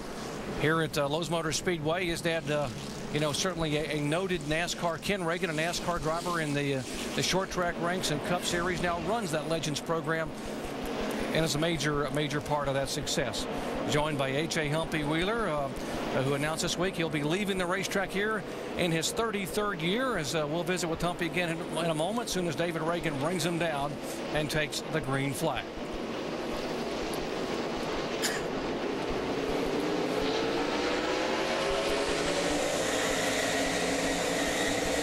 Green flag for Reagan. Brian Vickers, our pole sitter, has worked his way all the way back to second position with that very strong Toyota. And behind him is Kyle Busch and another Camry. We'll see if those guys can do something with David Reagan. The 9 car, Casey Kane, was our Aaron's Lucky Dog Free Pass Award winner. He was the first car a lap down, and now he will get back on the lead lap. Casey Kane had an issue with a loose right front wheel, made an unscheduled stop, and now is back on the track and back on the lead lap. Guys, we saw where these 4 tires have done a lot early in the first 10 laps. I think that right now, these guys got to stand on it really hard in the first 10 laps to pass some cars. And it looks to me like the tires should stabilize out just a little bit. But, boy, if they can make the passes early, that's when the tires got the most grip. Got to hand it to Goodyear. They've got a really good combination for this racetrack now. The track's got a little bit of age on it, a couple of years now, and just seems like it's got a really good combination. Joined now by Humpy Wheeler about this racetrack. And Humpy, everyone talks about not only the great racing here, but the incredible pre-race shows. You've had everything here over the years. You reenacted the invasion of Grenada. You've had school buses jumping, daredevils, people being shot out of a cannon. Do you have a favorite performance that you think the fans enjoyed the most? Well, I think the first invasion that we had here was probably my favorite, because nobody was expecting all those Cobra and Apache helicopters to come over to behind the grandstand and drop those howitzers down, and the Special Forces guys rappelled down in, and it was a surprise to everybody. So that's my favorite, because it was like then again, the school bus jump was so stupid. people like that, particularly kids, because, you know, a 9-year-old kid, they don't know how many school buses are left, and you have to crash them to jump. And they think if you crash enough of them, they won't have to go to school anymore. You know, Humpy, some of the most exciting races I've ever witnessed have been the All-Star races and some of the finishes. And I know you were part of the originating the concept of that race, and it's that has to be a special thing too. Well, it is. Watching this race tonight, I'm thinking this might be the best race of the year that we've seen. I wish that we'd had this kind of action last week. The All-Star race that we had last week wasn't nearly as good as this, but gee whiz, these guys are really going tonight. Check out this cat right here, this Kyle Busch. Has he impressed you like he has us? I'm telling you, he looks like a young Rusty Wallace that's got oil on his rear wheels. That's probably when he had the long hair, right? The big bushy hair? You'd like to slide those cars around, Rusty. You're a good loose race car driver, and I've always said that the great drivers would go up there in the gray areas where angels fear to tread, and that's where he goes. You know, Brad Doherty and I were down at the pit studio earlier, and Brad says, man, one of the coolest things I've ever seen Humpy Wheeler do is the night that he had a spaceship jump some rental cars out there. I mean, that was the doggonest thing I've ever seen in my life. Yeah. I tell you, absolutely, Humpy. I tell you, I've seen spaceships fly out of this place. I've seen buses fly out of this place. I just want to say thank you. I've been coming here for over 20 years. You've always been so gracious, so kind to me. I just want you to take me fishing now that you have a little bit of time, and maybe you can take me up on a little bit of boxing. I'd love to box with you sometime. I don't know about that, Brad. You're too tall for me, but listen, I think if you had not played that basketball, it started racing, if we could have popped a little bubble up on the roof, you could have done a pretty good job down here racing with Rusty and these guys. Well, I'm working on it. Andy Petrie's my crew chief at the present time, and we're working on trying to get me back to the field somewhat. But thank you so much for all you've done for this sport. You're a true ambassador for the sport. I'm glad you're still going to be around. But I'll tell you, you've done a great job, and you've left such a legacy here. I want to say congratulations and thank you. Well, thank you, Brad. That means a lot coming from you. And Humpy, here's the problem. If you box Brad and you're not allowed to hit below the belt, there's nothing else you can reach. Hell, I hit him in the knee. I left hook to the knee. You give him a black and blue belly button, what happened? That's true. While we watch the action up front, our Shannon Spake is caught up with the former leader tonight, Sam Hornish. That's right, Sam Hornish Jr. leading laps for the first time here in NASCAR racing. Certainly not the way that you wanted to end the race. You said you were both loose and tight. How much were you chasing the setup of this car tonight, Sam? We were chasing it quite a bit because no matter what we did, it was loose, tight, and it just depended on the line. Anytime I tried to get down to the bottom of the racetrack, it got pretty loose, and I just feel bad for the guys at Mexican Truck Rental Dodge. They put together a good car. We just couldn't get the handle on it, and then I had to check up for a car in front of me, and as soon as I did, the back end came around, so it's unfortunate for sure. All right, back to you guys. Caution on the track. Thank you, Shannon. Yeah, we are under caution again here, lap 80, and Robert Richardson, the Texas native, driving his own car for the first time, the 23 car, had some contact with the concrete, and it will bring out caution number 5 on the night. Good-looking car. I know he hates to tear it up like that, but, man, it's been tough tonight. Yeah, this is a team that's really not funded well either. I mean, you don't want to tear anything up with a low budget, that's for sure. That same spot there in turn 2, all by himself. You know, it looks like he just got the air off him a little bit with that car that was behind him. I believe it was the 40 car. Possibility of Brian Clausen. Just got him loose, didn't hit him. Just got him loose, it looks like. Robert, who a lot of guys in the garage here yesterday said has a lot of talent. They want to see this young man be able to get a chance. And as you said, they're trying to put enough nickels and dimes and dollars together to run the rest of the year. And that will not help them there, having contact with the wall off of turn 2. Just the 29 car of Jeff Burton will head down. The rest of the leaders, we will stay out. And we thank Humpy Wheeler for all you've done, for all the millions of race fans and us around the world who have come to this racetrack for over 3 decades, and what you have done for the sport of NASCAR stock car racing. H.A. Humpy Wheeler has been our guest, and those are the people who appreciate what you have done for 33 years here at the house that Humpy built, Lowe's Motor Speedway. Back in just a moment.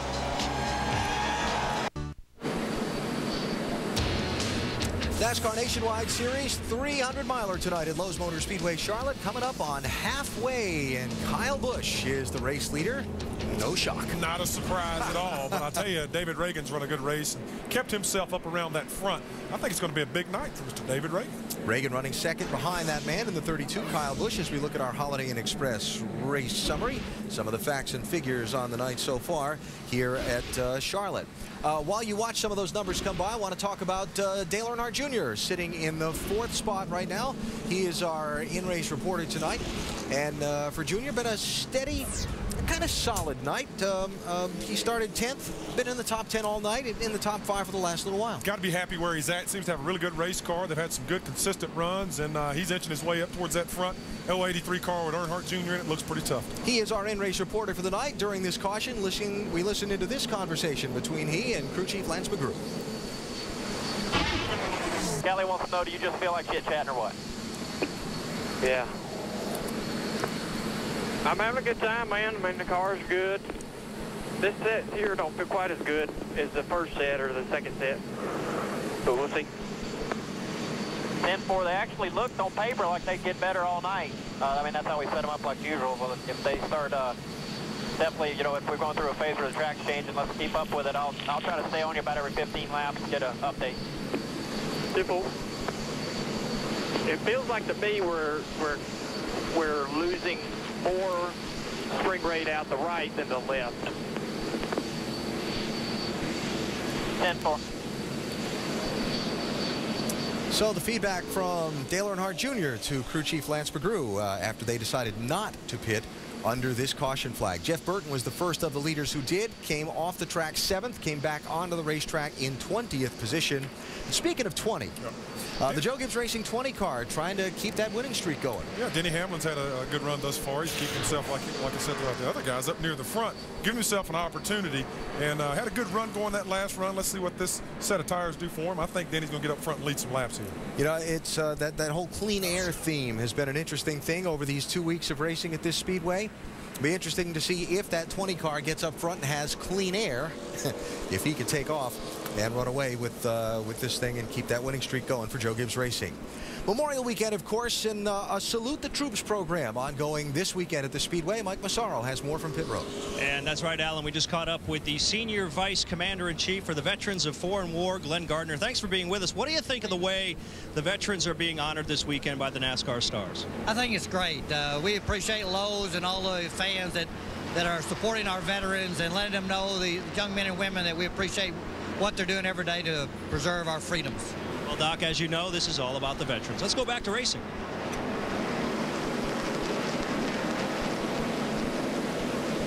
Indeed, it is all about the veterans here, and a salute to the troops here on the Memorial Day weekend of motorsports. And there are so many of those valuable men and women here that work so hard and sacrifice so much for our freedoms, that have been able to come tonight and be a part of this special night and special weekend tribute.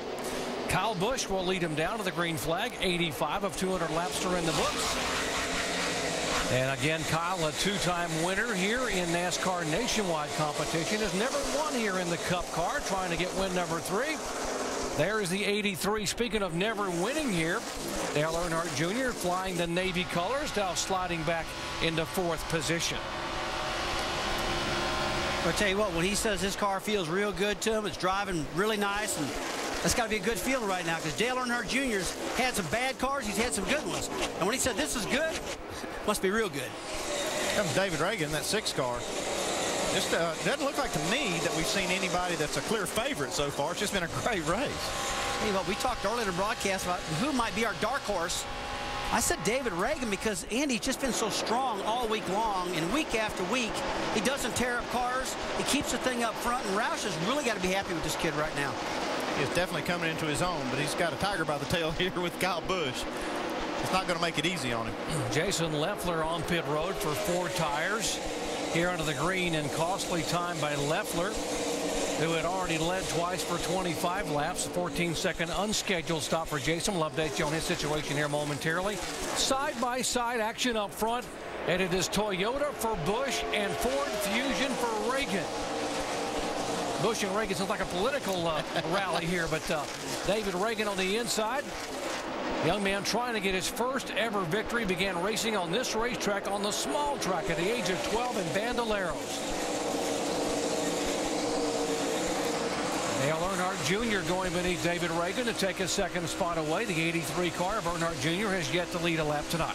David Reagan says, okay, I couldn't do anything with him. You see if you can.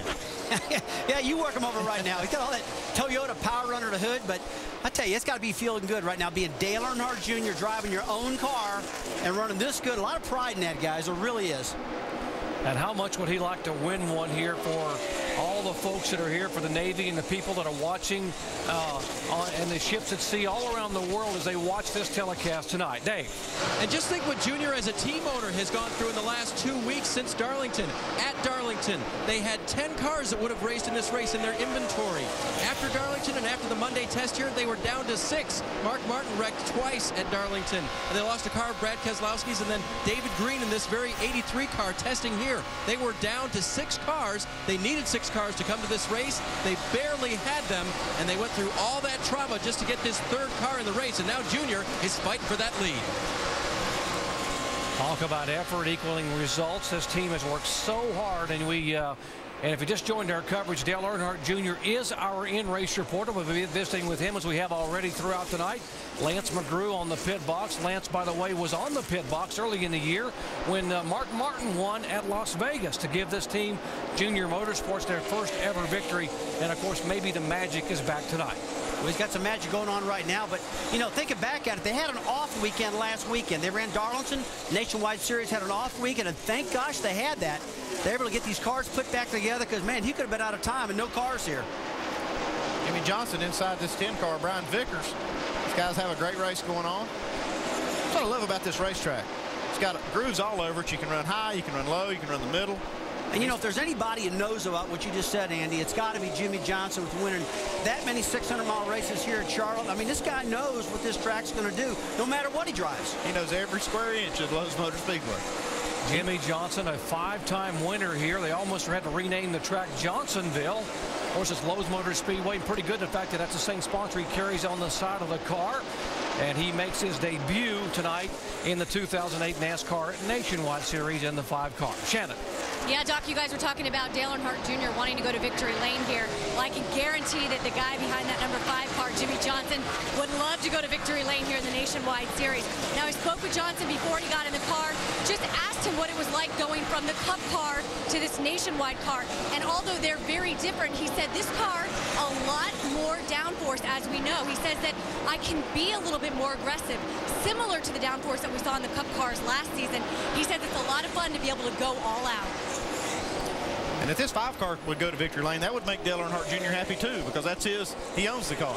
And boy, that's hard to get used to too. I always think about this being a Hendrick car out of Hendrick shops, and there's a lot of that, you know, into that car. I realize that, but still. Now look at him. I mean, there's the 88 car behind him. That's a Dale Earnhardt Jr. car too. You gotta be feeling pretty good about that. 5 and 88, sorting it out for 5th position. Left side of your screen, the battle for the lead between Kyle Busch and Earnhardt Jr. And by the way, Kyle Busch did not put fresh tires on in that previous stop. That's one of the reasons he's able to get all the way up to restart in 3rd position. So he's running on some used rubber. Good job for those Goodyear Eagles holding on up front for Kyle Busch and Dale Earnhardt Jr. Back with more from Charlotte in just a moment. So far. And we heard the pit report earlier about how they'd got a little different. Back at Lowe's Motor Speedway, Charlotte, just past the midway point of tonight's NASCAR Nationwide Series race. Kyle Busch out in front and stretching out his advantage now on Dale Earnhardt Jr. to about 1 second. Jason Leffler leading the race earlier, had a botched up pit stop, lost some track position, then pitted under the green flag. Mike, what happened? It was an unscheduled pit stop, obviously, and you can see right here, if you look at the right front tire, Alan, about a half-inch cut in the tire. Still a long way to go here in this race, but Leffler's going to have to rally back from this piece of adversity. That 31st place for Jason Leffler now. The first car 1 lap down, a caution, and he gets the lucky dog and gets back on the lead lap.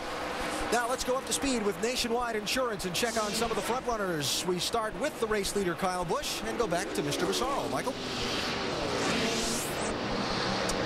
And Alan, of course, we're talking about Kyle Busch. Believe it or not, he's not completely satisfied with the way this car is handling. Still saying it's a little bit tight. Earlier in the race, he was saying the right front was chattering. They have corrected that problem, but still, it's not perfect. But Kyle Busch still out front, having a very strong run. Dave? This race car of Dale Earnhardt Jr. running in 2nd now as we pan back and we see him in that picture trying to find his way back to the front.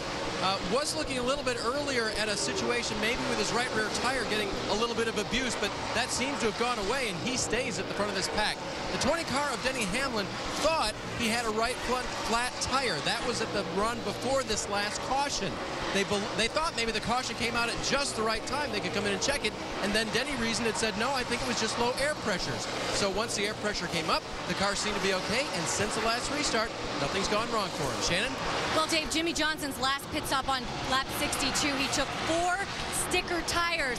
Right now, he's saying that that right front is starting to give up just a little bit. The team's telling him just to let the tires cool a little bit. They think they may have gotten a little hot when he was racing with the 10 car. They said let him cool, then race back up. Expect to see Jimmy pit between lap 115 and 120. And Brian Vickers has gotten back up to the 6th position now in that 10 car. Remember, he fell back because they worked on his car for a long time on one pit stop.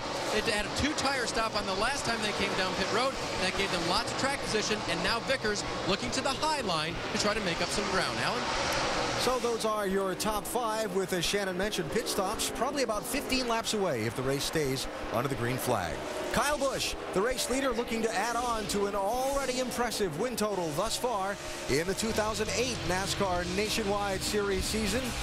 Mr. Kyle Busch has gone to victory lane earlier this year at Texas in the 18 car, Phoenix in the 18 car, Mexico City in the 20, trying to add one in the 32 tonight. The Indianapolis 500, where winners are carved in history and victory never tasted so sweet. For almost 100 years, the world's greatest drivers have met at the Brickyard. This year, Danica Patrick and Helio Castroneves lead the high-speed charge to racing immortality. The 92nd running of the Indianapolis 500 tomorrow at 11 Eastern on ESPN2 and continues at noon Eastern on ABC.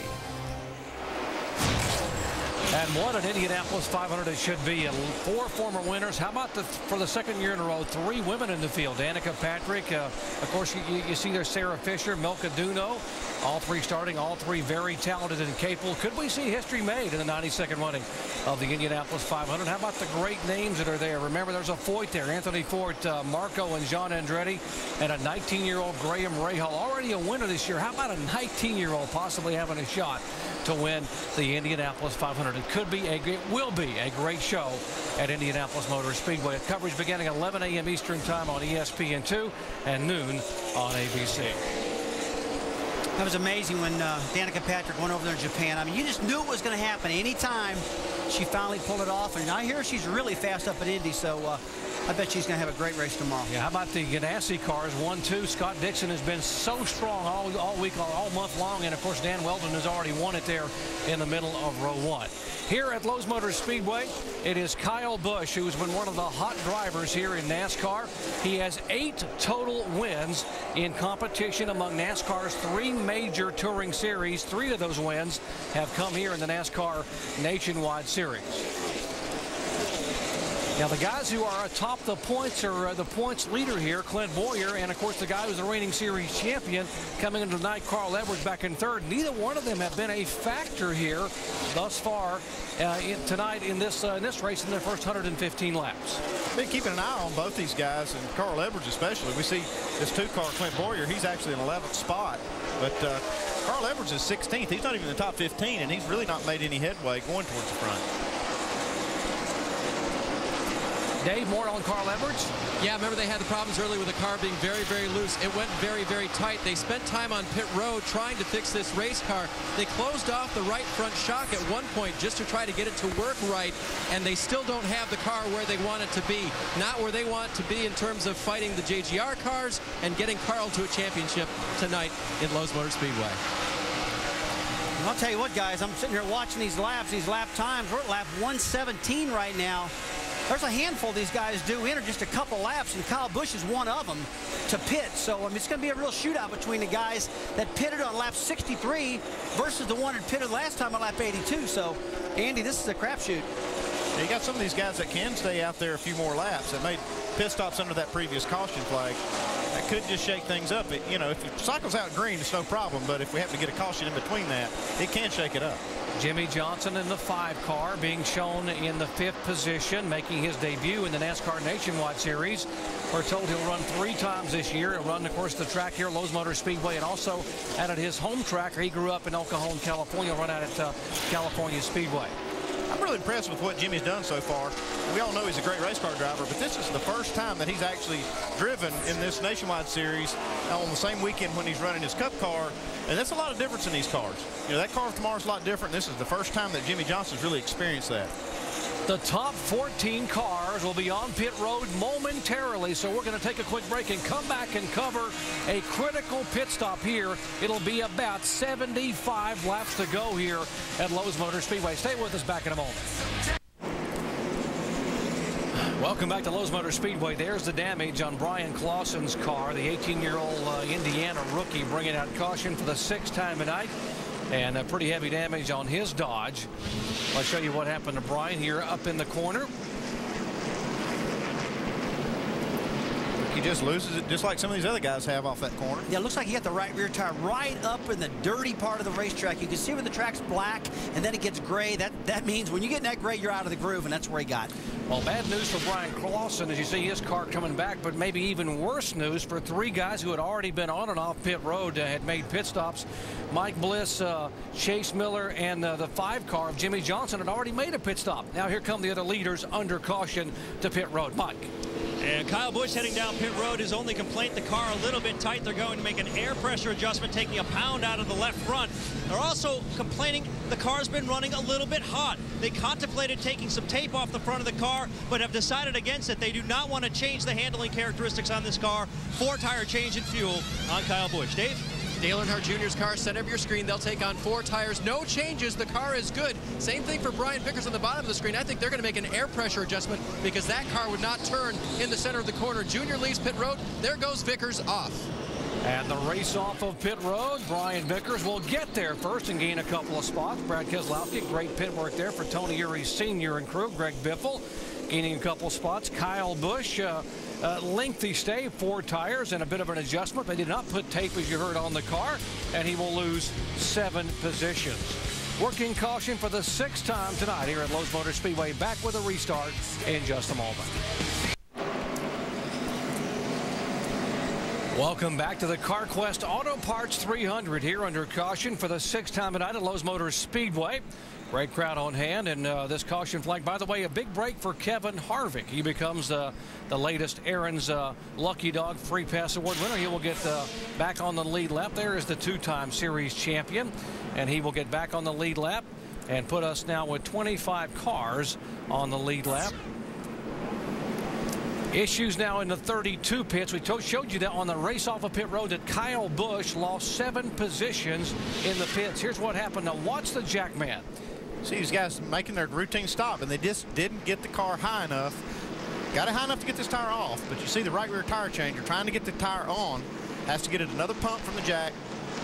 That cost a ton of time right there, and that's the 2nd time tonight that we've seen this exact same thing happen with this team. Was that jack leaking down because it was high enough to get the tire off? Why didn't it go back on? Well, it seems like, I've seen this many times, Rusty, when you jack up the car, you're able to pull that tire off really quickly as it's coming up, and then you don't have enough room to get the new tire back on. So, you know, it's just a mistake and a misjudgment by the jackman. Gotcha. Leader is actually Brian Vickers, the 3rd car in line. See those cars on the inside? Those are the cars that had pitted right before the caution came out. There's Bliss. There's a 27 of Coleman. Of course, Leffler is there. So some of these guys had pitted. Jimmy Johnson is there in the 5 car. These guys trying to stay on the lead lap. Yeah, Jimmy Johnson had just made a green flag pit stop when that caution came out. See a little smoke coming out of Chase Miller's car here. Looks like an engine maybe. Now he's got some smoke coming out. It might be a right front tire. Chase was the 3rd car among the top 15 that had pitted just as the yellow flag came out and was actually caught on pit road. Man, he's got to hold on to that baby right now because it doesn't look, I see it smoke, but it looks like actually something's rubbing causing this problem. Yeah, he needs to get that car to pit road. I saw sparks coming out of the back of the car. Something's definitely went away in that baby. You see the sparks flying out of these cars. The speeds are picking up big time right now because the track's getting cooler and these guys are running faster, and that makes these cars travel more, and you see more sparks flying out. And you can guarantee you one thing, with 72 laps to go, the intensity's building up like it always does, and that's when you're going to see the sparks, just like you said, Andy. I mean, these cats are driving these babies. Dale Earnhardt Jr., the 83 car, being shown in 3rd position. The 20 car, a couple behind him, that is Denny Hamlin. And again, a lot of smoke coming out of cars as they were trying to just sparking coming out of the corner. There's the 19 as he nearly spun coming out of turn 4. Dave. Yeah, it's definitely the motor, guys. You can see that now. He said wide open. I was only turning 7,500 RPM, and that's not as much as he needs. I'll tell you what, if I saw spark coming out of the back of that car, it must have been a lot of metal parts coming out the tailpipe. This is a great break for Jimmy Johnson now. He'll get his lap back. He gets it back the old-fashioned way. He stays in front of the leader. Races him back. We have oil pressure there. At 10-4, the light had been on, but I've been having 50 pounds of pressure. Like, it only came on under caution, but I still have 50 pounds of pressure. Looks like Jason Leffler will also get one back by the lucky dog. That's a break for 2 guys. So, and a bad break for Chase Miller, who had just recorded his first career top 10 at Darlington just a couple of weeks ago. Tell you what, Johnson and Luff are getting those laps back. That's not good for the field because those were two fast race cars. Now the rest of these guys have to deal with these guys. I mean, and when you get your lap back as a driver, man, you just feel like you got a new life, baby. You're ready to go, and you're so happy. You're back up in the wheel. You're like, I'm back in the game. How do you think the crew feels? I mean, Chad Walter and company, they're watching and realizing they made the call to bring him on the pit road, but suddenly the caution comes out. Watch this reaction. These guys know, hey, we're back in the ball game, guys. High five and Andy getting after it. It's awesome. Never give up. Under caution for the 7th time tonight. 70 laps to go. It is Vickers, Earnhardt Jr., team cars. Brad Keselowski, Denny Hamlin yet to lead in the top 5 there. Jeff Burton is 6th. Back at Lowe's Motor Speedway, it is a Memorial Day weekend tradition here deep in the heart of stock car country. Glad to have you with us for NASCAR Nationwide Series action as we work caution flag number 7 coming out of lap 129. And Chase Miller's having issues with his car. An engine came apart. And while we were under caution, let's visit with our in-race reporter, Dale Earnhardt Jr., who currently sits in 2nd position. Hey, Dale Jr., Rusty Wallace, you got us, ESPN? Yeah, man. Hey, buddy, this racetrack, has it made the transition so far? I mean, it looks like your lap times are picking up. Is the car kind of stabilized now?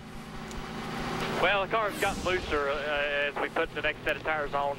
Right now, I'm getting real free in the center, so that's worrying me a little bit. But we got some time to make some more adjustments, so we'll just have to see. Hey, man, you got your teammate on your bumper there. You watching him or just driving your own race? I didn't quite catch that. Said you got your teammate on your bumper there. Are you watching him or are you just driving your own race? Watching him out this mirror over here. He looked like he was about to take me out there at one time. He got a little loose down there, but he's doing a good job. Hopefully we can get up here and one of us gets a win. Jimmy's back on the lead lap. And one of us needs to get up here and try to win this thing. We got some good cars here tonight. All right, man. You got a lot of guys in the Navy pulling for you. Have a good race tonight, buddy.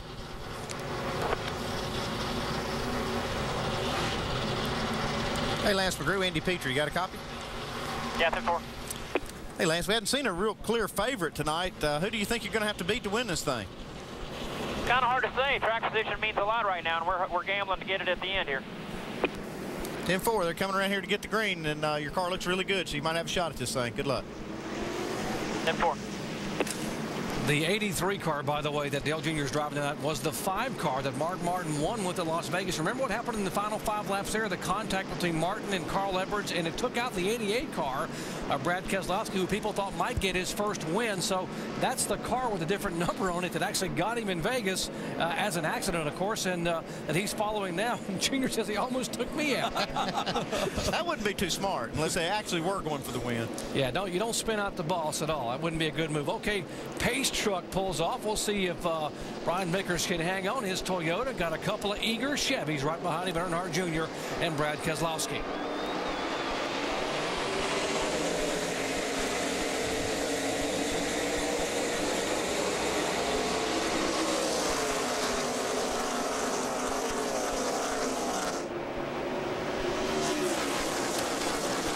As you watch the battle up front, we are being told the 22 got an issue because of non-compliant refueling. Apparently the 22 car refueling the car, Josh Wise, without a catch can man. That's a no-no. That is a no-no. You got to have the catch can engaged to be able to fuel the car, and they didn't do that, so they got a penalty. Junior putting a little pressure on Ryan Vickers right here. Oh, he wants to lead this thing, man. I mean, this is home track right here. Lowe's Motor Speedway. I mean, Junior, I would too. I mean, this is a great racetrack, and it's his own team. Just wants to do it. Rusty, he told you a moment ago that his car was free in the center of the corner. What does he do as far as positioning of the race car that can help alleviate that as he tries to overtake the leader? Well, you always see Dale Jr. running on top of the racetrack. Generally, if the cars get loose, Jerry, you'll move up top, get a little more grip. It actually makes the racetrack just a little bit bigger feeling, which actually tightens the car up a little bit. One thing that kind of surprised me was that the track had transitioned to this phase and cooled down, and his car actually got looser. A lot of times you see the cars tight. Whoa, you see Brian Vickers getting loose coming off turn 2. Dale Earnhardt Jr. trying to go by down the back straightaway, and I got to believe if he gets underneath him, which he has done, you will hear this crowd on their feet because he is from nearby Kannapolis, and these fans love Dale Earnhardt Jr. They watched his daddy win 8 times here. He has never won a points-paying race at Lowe's Motor Speedway, and he just led for the 2nd lap tonight. Yeah, but look back here. I see that 20 car coming.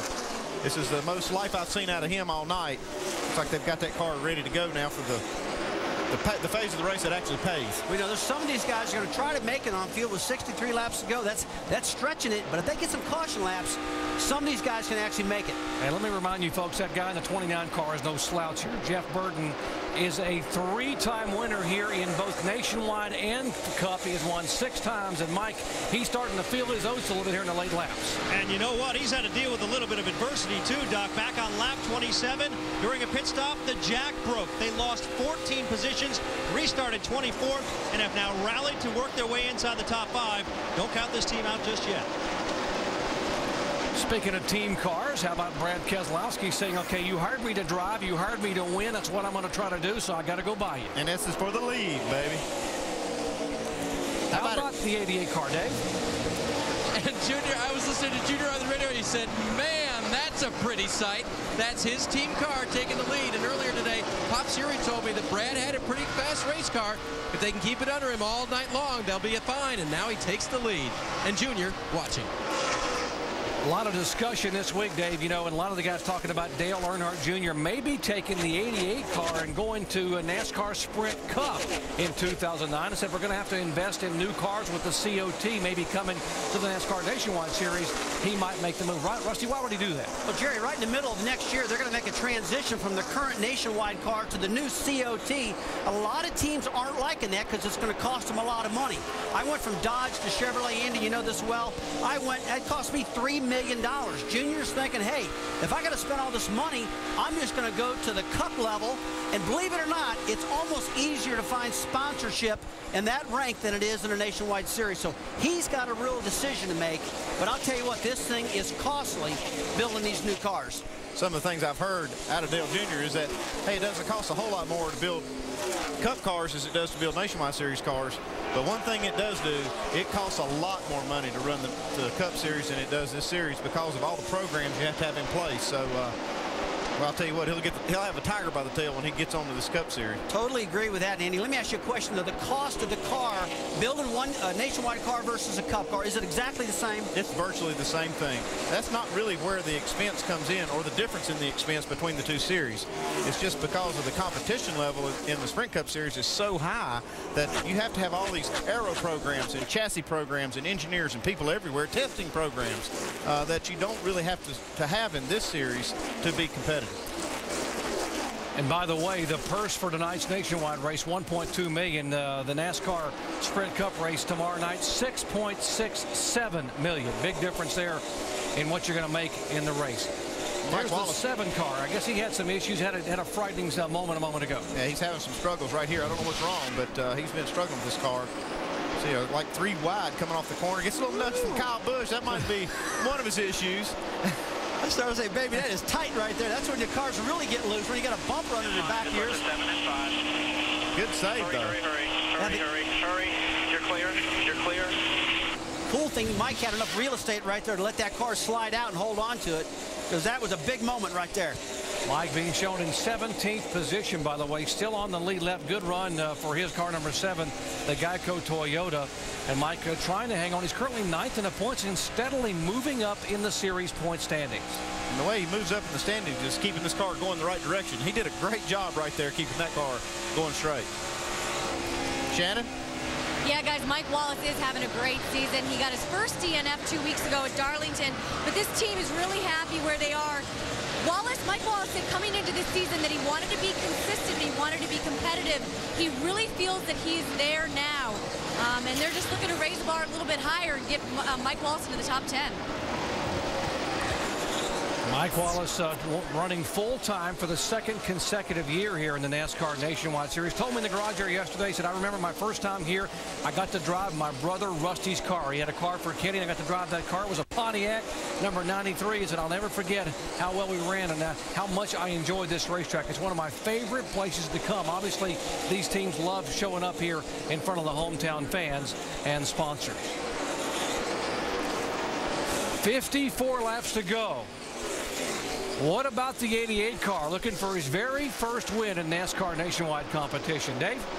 And remember when he went by Junior and Junior said, what a pretty sight going by? Well, then team owner Dale Earnhardt Jr. got a little concerned. Listen. He's got to chill out. He's a little loose.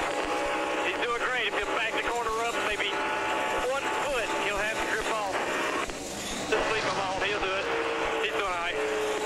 Just chasing it up the racetrack pretty bad off the corner. I'd hate to tear them both up. He can drive on away from him if he just settle in the corner better. I love it. Tell him what to do then. Nah, he'll get it. Man, I hate to tear up equipment. Great stuff, hey guys. Outstanding stuff. And how about a great night? A lot of folks here from the United States Navy on a Memorial Day weekend. How special would this be if a young man like Brad Keselowski could possibly get his first win? This racetrack has been very good to produce first-time winners. We're going to tell you about some of those great names who won their first race at this racetrack. Earnhardt Jr. trying to get the first nationwide win, and this guy trying to get his first win ever in NASCAR competition. Our coverage of the NASCAR Nationwide Series moves on to the Monster Mile in Dover, Delaware. Next Saturday, 2:30 Eastern, ESPN2. Coverage presented by DAP. The Monster Mile, a great place for first-time winners. We've seen it a lot over the years. It's also a place for pretty great racing, too. Fast racetrack. I love Dover. Absolutely fast. Now, remember, we've been talking about the Joe Gibbs Racing 20 car. Middle guy in the picture there between J.D. Gibbs and Coach Joe. Now on the right, that is Joey Logano. Sliced bread, the nickname he's been given, meaning he's the greatest thing to come along since sliced bread. We're going to find out next week at Dover. Joey Logano, the brightest young star on the horizon. Good shoe. We get to watch him get in this nationwide car, this 20 car, which has won a lot of races, a lot of pressure. We're going to see if he can live up to it.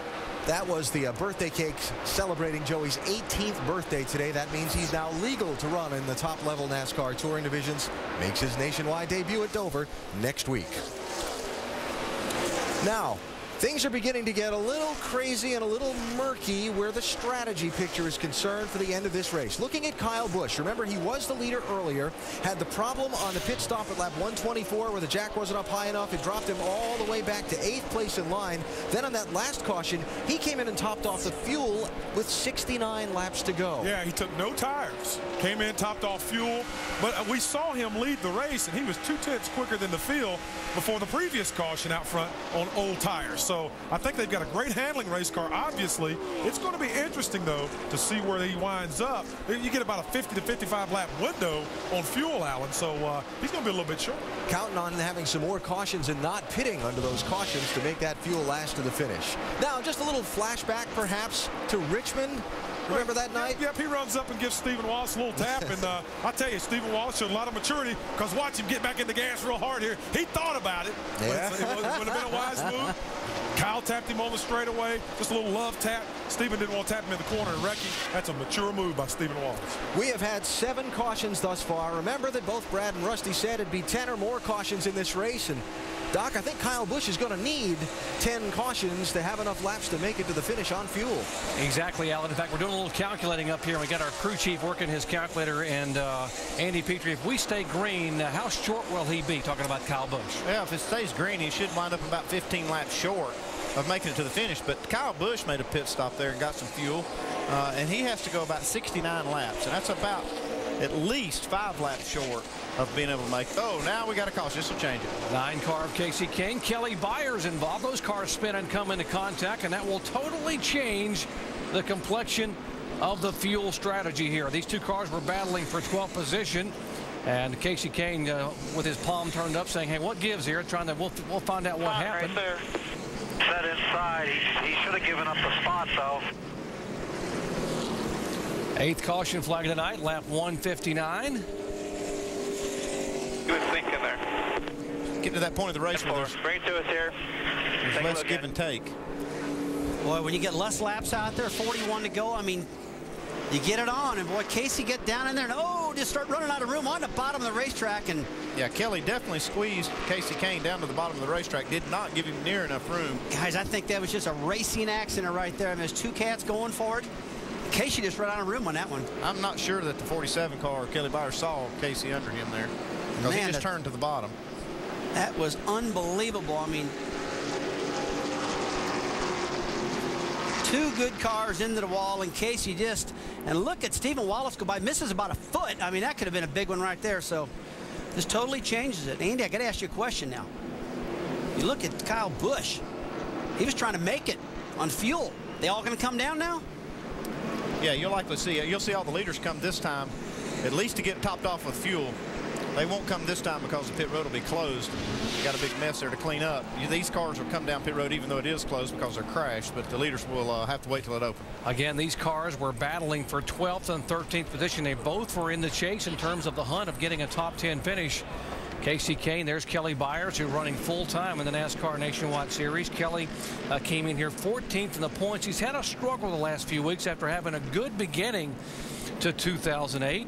It has been a frustrating last few events for Kelly Byers in that 47 car. Take a look at the finishes, 31st, 36th. He has not been able to get above 20th here in the last few weeks, and certainly you see what it's cost him in the points from 9th.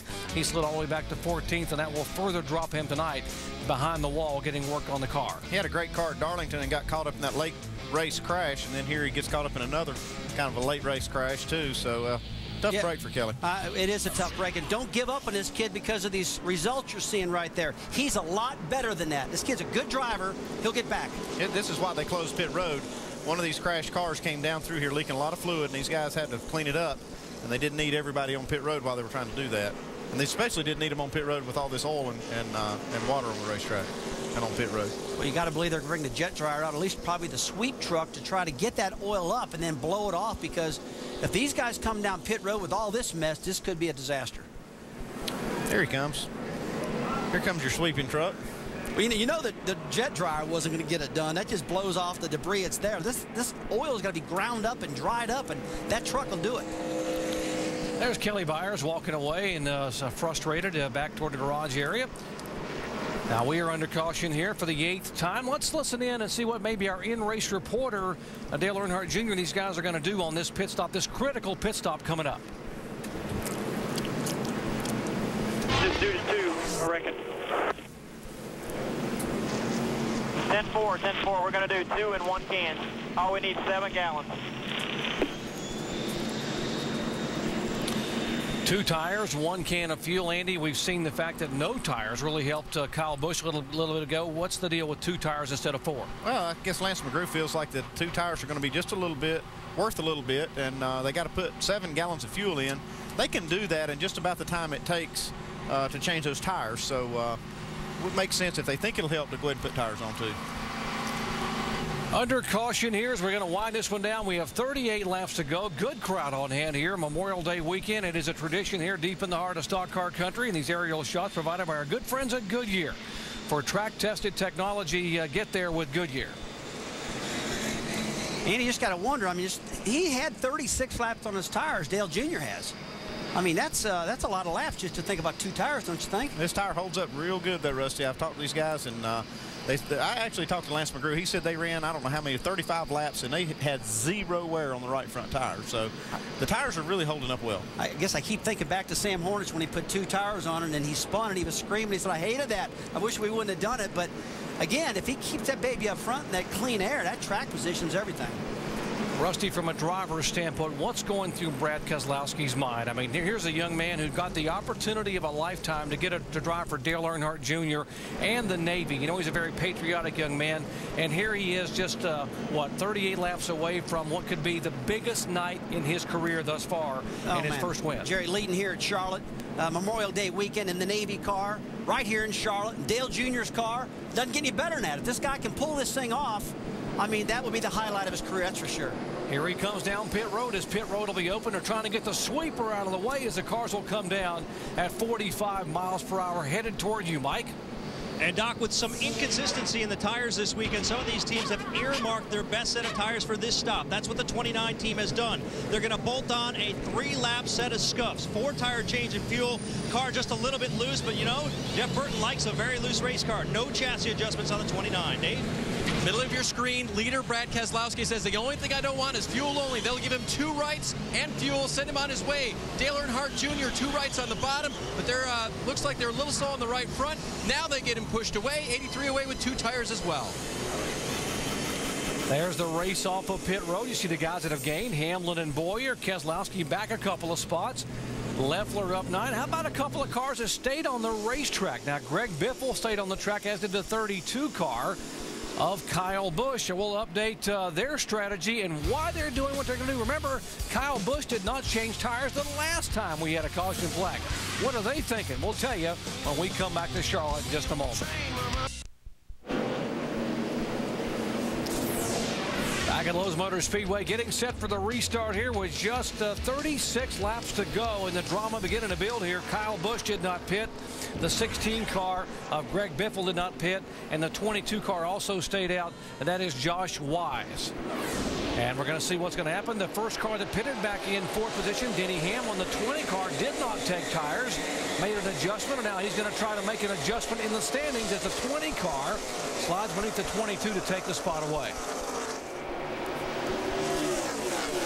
You have to think the reason that the 32 car didn't pit is they've had so many problems on pit road tonight that they want to just roll the dice with this strategy. And I guess the best way to avoid mistakes on pit road is stay on the racetrack. Mike? Yeah, Andy, I'm sure that's one of the considerations after the night they've had on pit road, not only with the jack, but they also got blocked in by the 77 car on one stop. But Kyle came over the radio and said, you know, I think we can win this thing. The one concern right now, they think they're about 2 laps short on fuel, but he thinks if he can get out front, stay in clean air, pull away, he might be able to conserve just that amount so he can go to victory lane. Mike, I think if they don't get any more cautions, they're going to be a few more laps short than that. I think they're going to be 4 or 5 laps short just by the numbers I'm calculating. They might be getting better mileage than I think, but that's really stretching it for these guys. Saw a moment ago Earnhardt Jr. and Carl Edwards both sailing now into the top 10. Best we've seen Edwards run all night long here as the race track has changed. And there is Earnhardt Jr. Right behind the 6 car of David Reagan and David Strimmy. The 64, they are 8th, 9th, and 10th. How about this Josh Wise, his 22 car? He's doing a great job. Using a little strategy to get up there, but he had to stay on the lead lap, so he's had to run pretty good. Well, you got to do what you got to do, and he's had enough lap times out there right now and enough laps in this racetrack to know what his car is going to do, so he's probably a lot more confident right now. Yeah, Josh making only his 2nd ever career start in the NASCAR Nationwide Series. He made a start last year at ORP for Fitz Motorsports. We watched the shuffling back in the pack. Shannon is caught up with Kelly Byers. Well, it was certainly looking to be a great night for Kelly Byers and this team. Obviously, he's changed into street clothes. The night is over for you guys. Just tell me what happened. Did you see the 9 car down there? Yeah, first of all, I got to apologize to the 9. I had no clue he was inside of me at all. First time I felt that he was inside of me is when he was in my left rear quarter panel. So I heard he was 2 back a couple laps later. Never knew he was there. So got to apologize to their team. I didn't mean to wreck their car at all, and it sure, you know, I didn't mean to wreck our car, but Clorox Sport Fusion was great all night. We're going to have a solid run. We were lacking a little bit of speed that we needed to be able to run up in the top 5 and stuff, but we'd have finished top 15. That's what we were looking at doing, just logging laps there, and it's going to be a good night. Just ended in disappointment, though. All right, thanks, Kelly. Doc, very disappointed, Kelly Byers. Talented young man and has a very bright future here in the series. Now, the big question with the front 2 cars, with Kyle Busch and Greg Biffle, is do they have enough fuel, and can they pick the fuel up, Andy? Well, one thing I'm looking at right now is they're running lap times that are within 2/10 of their fastest laps of the race. And to run those fast lap times, it takes a lot of fuel. It's going to be hard if somebody's pushing Kyle Busch for him to be able to save enough fuel to go to the end if we don't have any more caution. Remember what happened to Mark Martin at Darlington when he had some fuel, but he couldn't quite pick it up, and that's the key. Can you pick it up? For more on that, let's go down to our Chevy cutaway car and Tim Brewer to show you exactly how it's picked up in the car when it gets down to next to nothing. Tell you what, Jared, that Sunoco fuel is very valuable when it comes down to the end of a race. What we're going to do, folks, we're going to show you over here in the corner where we actually put the fuel pickup. What that's relying on is centrifugal force, pushing the fuel over, opening up the trap door, containing it, and getting it all out. But the trick here, folks, when you're sitting on the banking with the fuel cell, sitting on an angle, you have to have 3 gallons of fuel in the cell just to reach this pickup. That's the reason you're relying so much on centrifugal force to put it over in this box to pick every ounce you possibly can up. Like I said, Sunoco fuel is very valuable, Jerry. Tell you what, guys, that's a good what you just showed us down there, Tim. But, you know, the driver's got to do a job, too. You know, if he's low on fuel, he really needs to swerve that car back and forth, Andy, to pack that corner up with fuel. And do you think knowing what you do, you can just turn the car real quick, or needing to make some long sweeping turns to kind of pack that fuel against the corner. Well, if you're running under caution, which we're running under green right now, under caution, that's the way you keep it over there, is those long sweeping turns. You just got to keep sloshing that fuel over into that door, into that little pickup area. But the key thing for Kyle Busch is this: if we don't have any more yellows, he's probably going to run out of fuel. And I don't care if you don't have any fuel; it doesn't matter how you pick it up. Oh, trouble here. 66 car, Stephen Wallace in the 38 of Leffler. Leffler getting heavy damage on the back of his Toyota, and that will bring out a caution flag, and that will help the guys who are trying to hang on to fuel for the final laps, and does not help, though, Jason Leffler, one of our early leaders here tonight. Stephen Wallace got some damage here, too. Man, these two good cars taken out. Yeah, they were back in that pack, really battling hard and running out of time. 26 laps to go. You could tell everybody was just on it hard. This will help Kyle Busch save some fuel, and Greg Biffle. Biffle actually has 2 laps more fuel than Kyle Busch. So you heard him say a moment ago that if Kyle Busch is going to be 2 laps shot, Biffle may be right on the mark to get there. Nothing like a little drama here for the end of the race. By the way, here's what happened to bring out the caution. These guys are running in 15th, 16th position back there.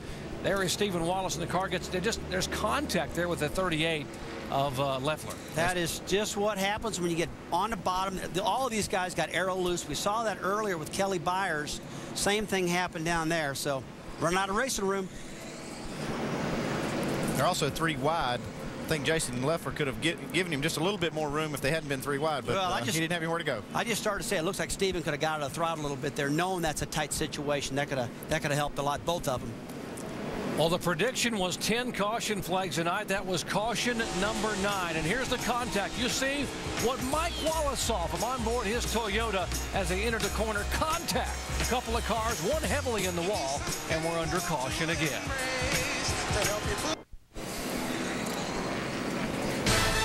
It is the greatest spectacle in racing, the Indianapolis 500, and it's live tomorrow at noon Eastern time on ABC. Can 2-time winner Helio Castroneves once again taste that milk in victory lane? Will Danica Patrick continue her history-making season? Live coverage, flag to flag, of the 92nd Indianapolis 500 telecast presented by GoDaddy.com tomorrow on ABC at noon Eastern time.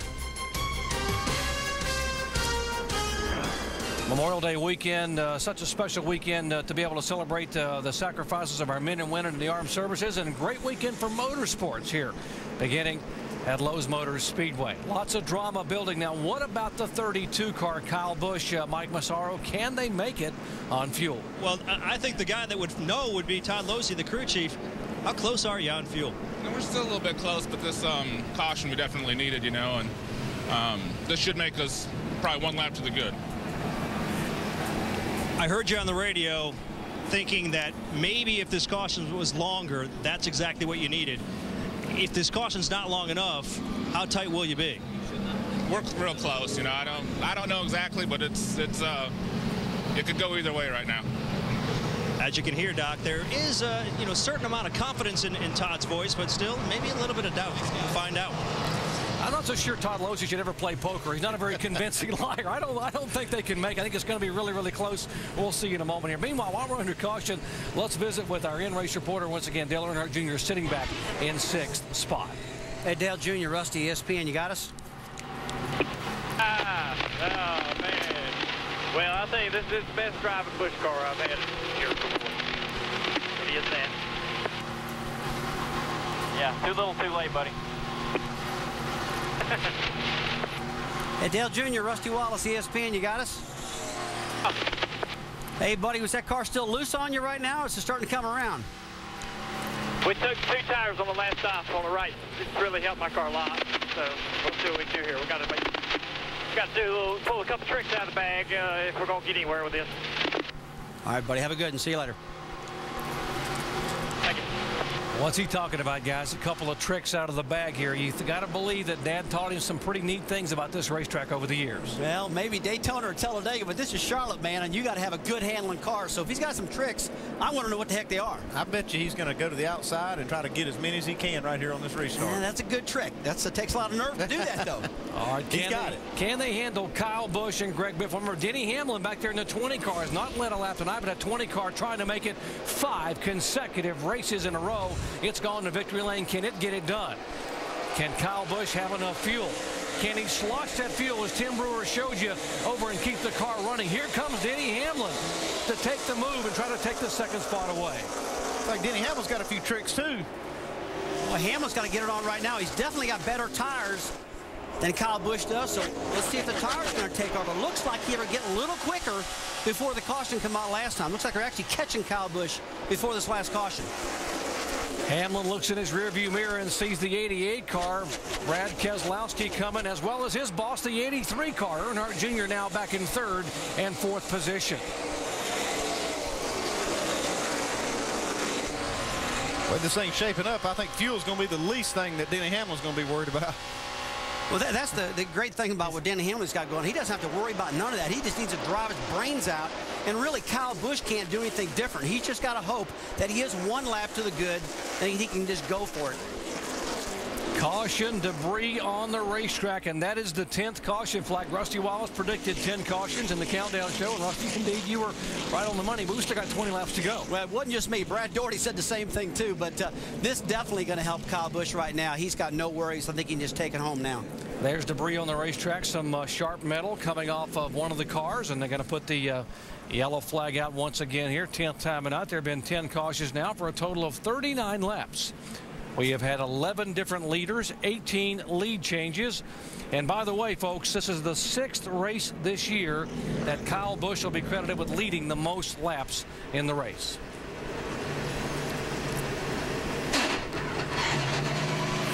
Listen to Kyle Busch's car. You saw him flipping the switch on and off, trying to save those valuable ounces of gasoline. We'll talk about how much he might have left when we come back for the... Back at Lowe's Motor Speedway, getting set for the restart. Let's see if we can find out exactly what Dale Earnhardt Jr., what are the tricks he might have up his sleeve. Listen in. I'm telling you, that motor is right. In your car? Sir, my motor is the best motor here.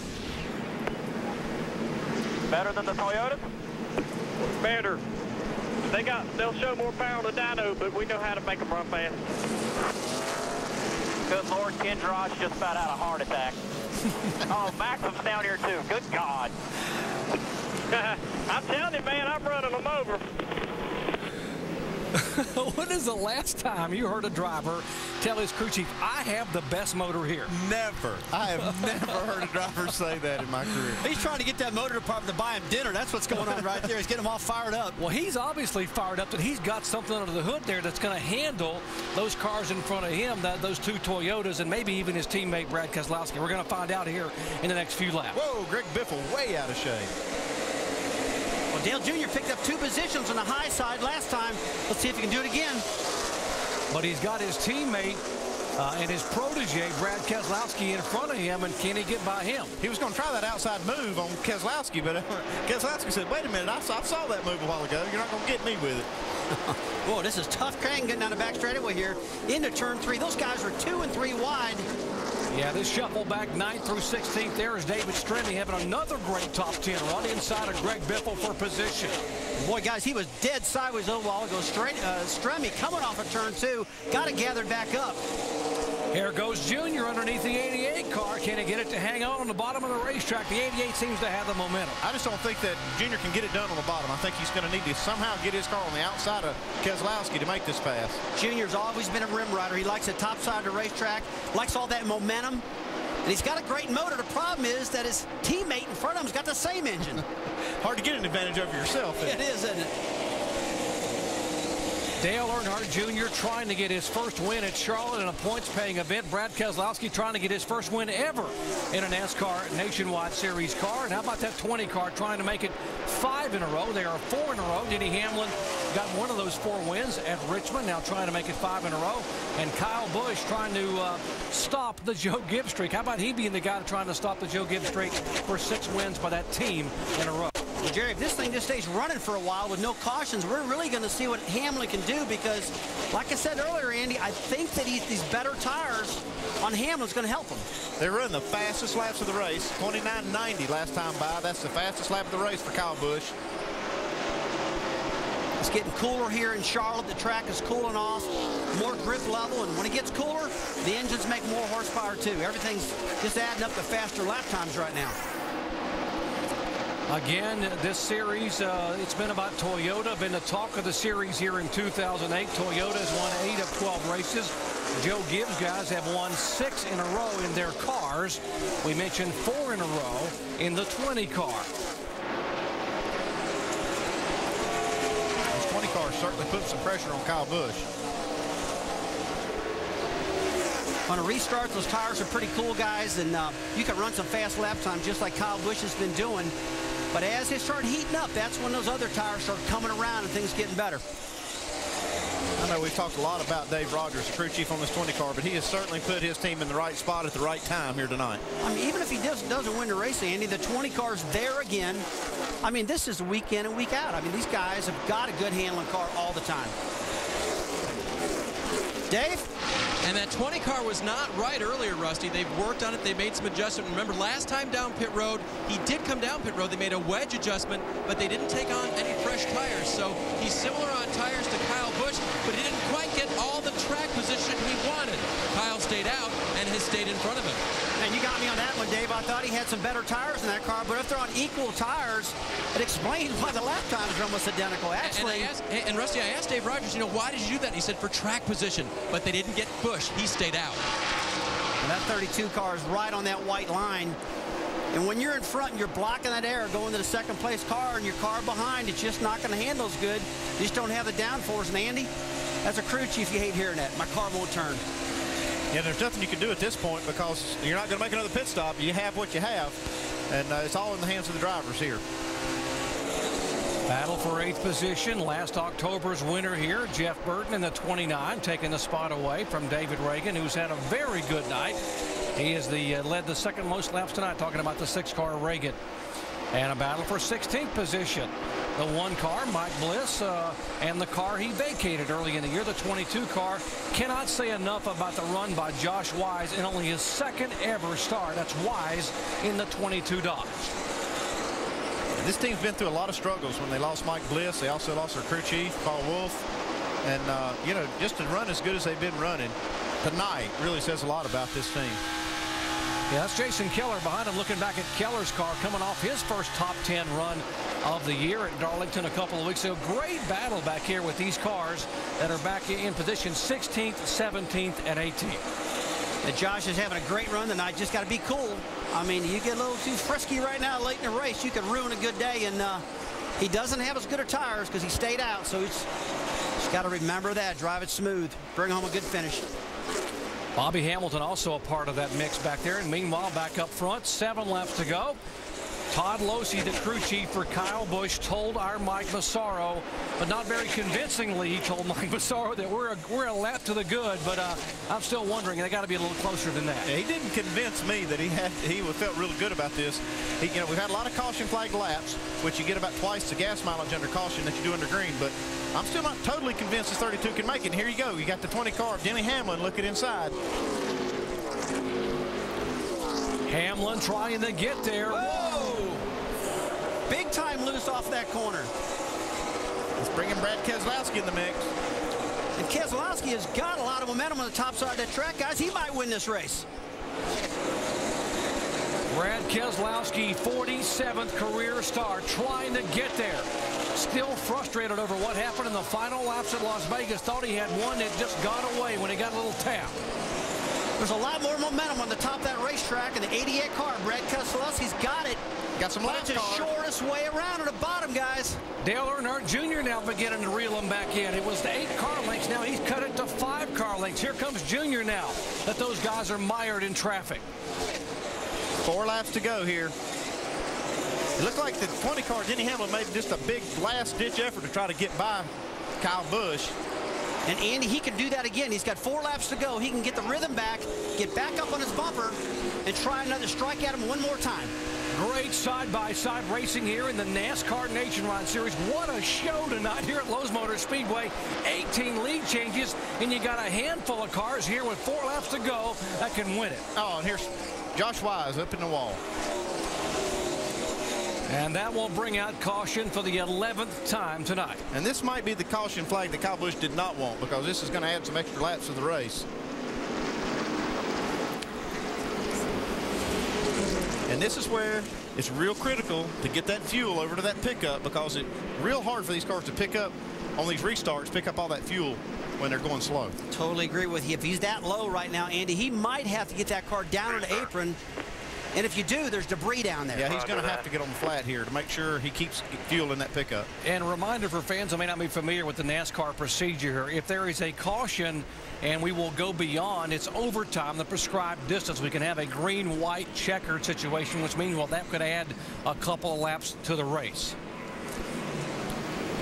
Let's show you what happened to the 22 car after a good run tonight by 25-year-old Josh Wise. Here he is battling with the 11 car of Jason Keller. Looks like he had a right front tire go down, get in the corner. He was up high, so he didn't make real big contact, but he had a problem with the right front, it looked like. Man, he was just doing a great job all night long. You saw the sparks fly out of the car. That's the reason he was way up against the wall. And I tell you, I'm glad he was up against that wall, Andy. Richard Petty used to do that stuff. He told me, Rusty, if I ever have a flat tire, it's not that far to hit the wall. I like running high. And that really saved that 22 car. He was just trying to bring it home. I'm sure he felt something going wrong, but when you come down within the last few laps, you got to stay out and try to get a finish. Andy, it looks like that 88 car's got some left front damage. Yeah, definitely. You can see something on that left front right there. Something just happened out there in this last lap here to cause that. Watch on the caution lap. Denny Hamlin in the 20. Ooh, whoa. You think he was trying to warm his tires up? Didn't see him out there? I kind of think something crazy. That's crazy right there. I can't believe Hamlin would have just turned into him. He might have been trying to swerve back and forth like he's doing now, Denny, and didn't see him and just run into him accidentally. Now, what will that do? The damage on the left front fender of the 88, how will that affect the handling of the car? Well, you got a couple things going on. He could have knocked the toe in out, which would affect the handling for sure. He's also going to probably rub that left front fender on the tire and maybe cut it down. So he's got a couple things going on.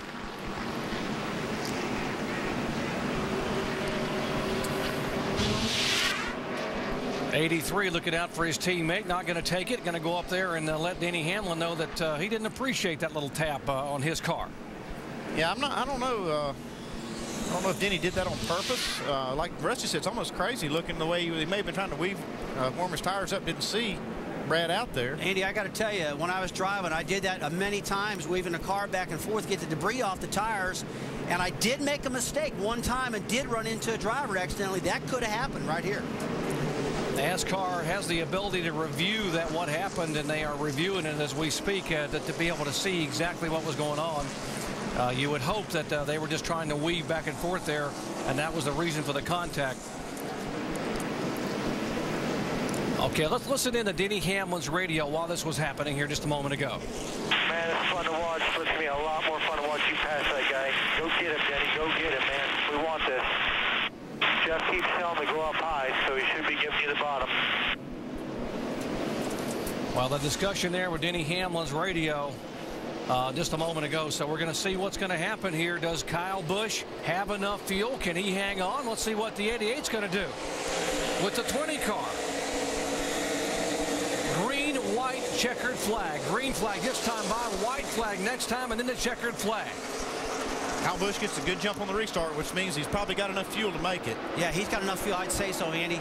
I mean, if Kyle Busch goes to the bottom, the 20 car at Denny Hamlin's just got to sail in on the top side and try to get the momentum. Going to the bottom, though. The 4-race win streak at stake for the 20 car. How about a hungry and very angry right now? Brad Keselowski in the 88 car back in third. White flag, 1.5 miles to the checker flag. Now it's time. If you got it, you got to show it. Let's see what Hamlin can do. Denny just got a vomit into turn 3. Oh! And the 7 car, heavy contact and that race is over. Once the green-white checkered, if there's a yellow, the race ends immediately by virtue of scoring on the racetrack, and Kyle Busch will be the winner here. Looks like somebody finally stopped the Gibbs cars here. Yeah, the Toyotas are still hot out there right now, making big horsepower, but you heard Dale Jr. say he thought he had a good one too. Kyle Busch picks up the checkered flag. The 4th win here in 2008. And amazingly, it is Kyle Busch in the Braun racing car that stops the Joe Gibbs string of winning 6 races in a row. We heard Kyle Busch in the pre-race saying that that's what he wanted to do. He wanted to stop the domination of the Gibbs cars, and he felt like he was the guy to do it. Man, I can guarantee you one thing. He didn't want to have one more corner with Denny Hamlin on his bumper, because Hamlin had him in his sights, and he was just getting ready to pound on him. The 9th time Toyota will go to victory lane in 13 races as the Toyota domination continues here in the NASCAR Nationwide Series. First win for the 32 car in Kyle Busch's 5th trip to the racetrack this year in the 32. So the green-white checkered, all for the naught because of the 7-car contact. Let's listen in to the radio here. Way to bring it home here, bud. Congratulations. Thank you.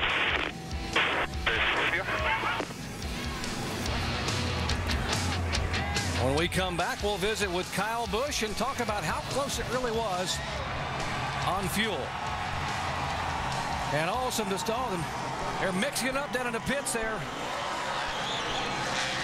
Boy, Keselowski's team is mad at the 20 team for swerving into him.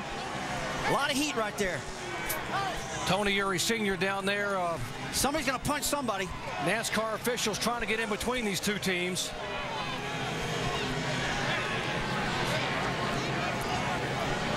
Well, I'm guessing that contact on the racetrack was not accidental. Tell you what, that's what happens here at Charlotte. This is a home track, and these guys are all here. Here we go. You don't think this means something? These guys are very upset about what happened on the racetrack, and NASCAR trying to get in there to pull them apart.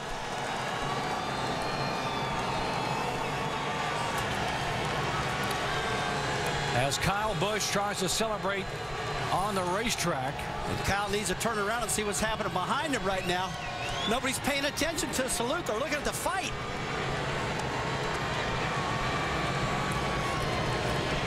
Kyle Busch gets the checkered flag. And we will settle what's happening in the pits. When we come back, we're going to find out exactly what's taking place down there and talk to the principals involved. We'll come back and talk to Kyle as well in a moment. Our coverage of the NASCAR Nationwide Series at Charlotte has been brought to you by Honda, maker of the ATVs designed to be the best on earth. And by Mike's Hard Lemonade. In a world gone soft, someone's got to be hard.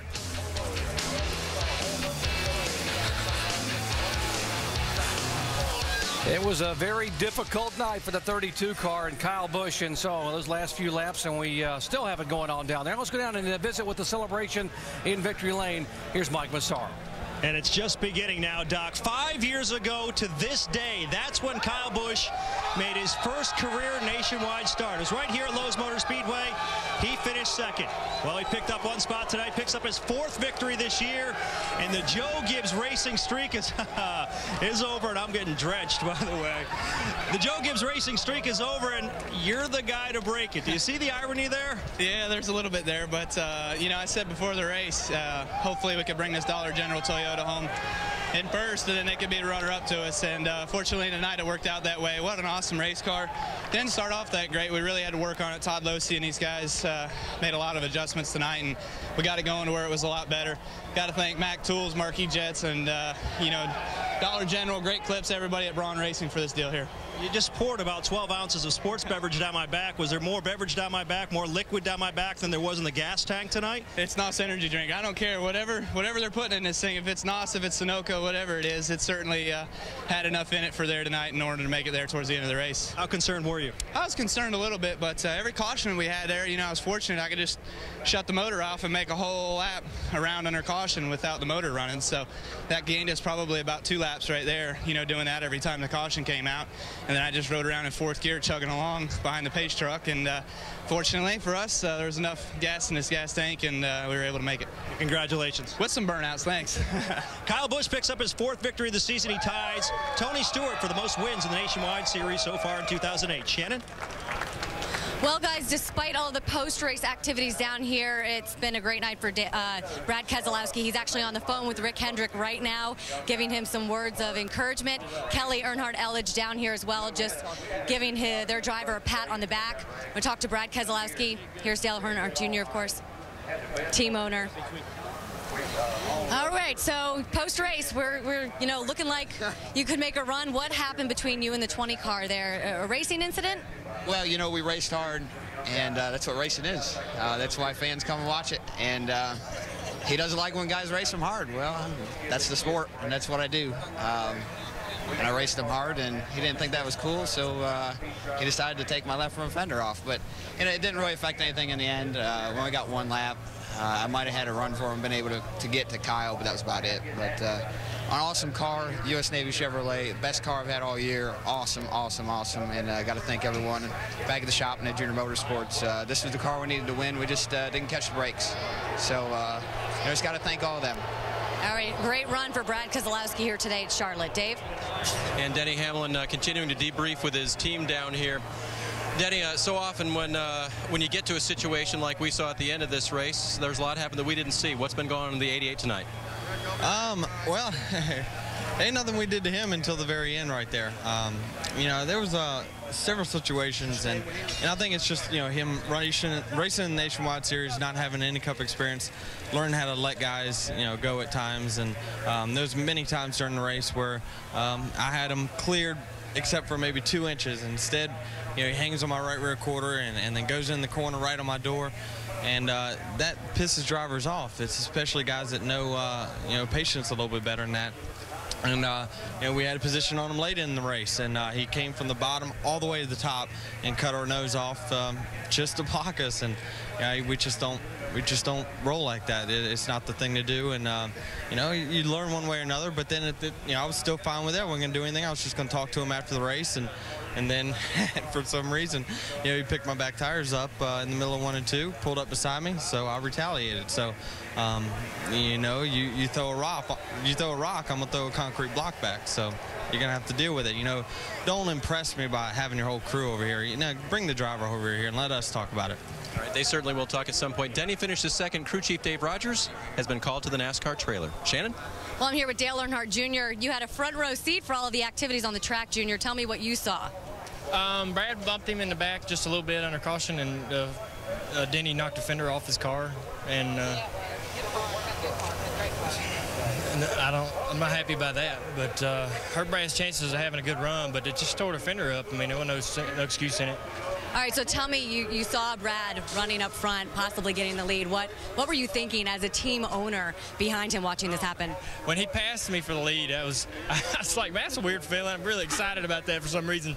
Don't make sense, but it was his car looked so good out front, in third, wherever he was, in front of me. It was awesome. I'm proud of that team, proud of Tony Sr., all the guys that have stuck with us to get to where we are. We're turning in such a great team. All right, well, a great night for Junior Motorsports. Alan?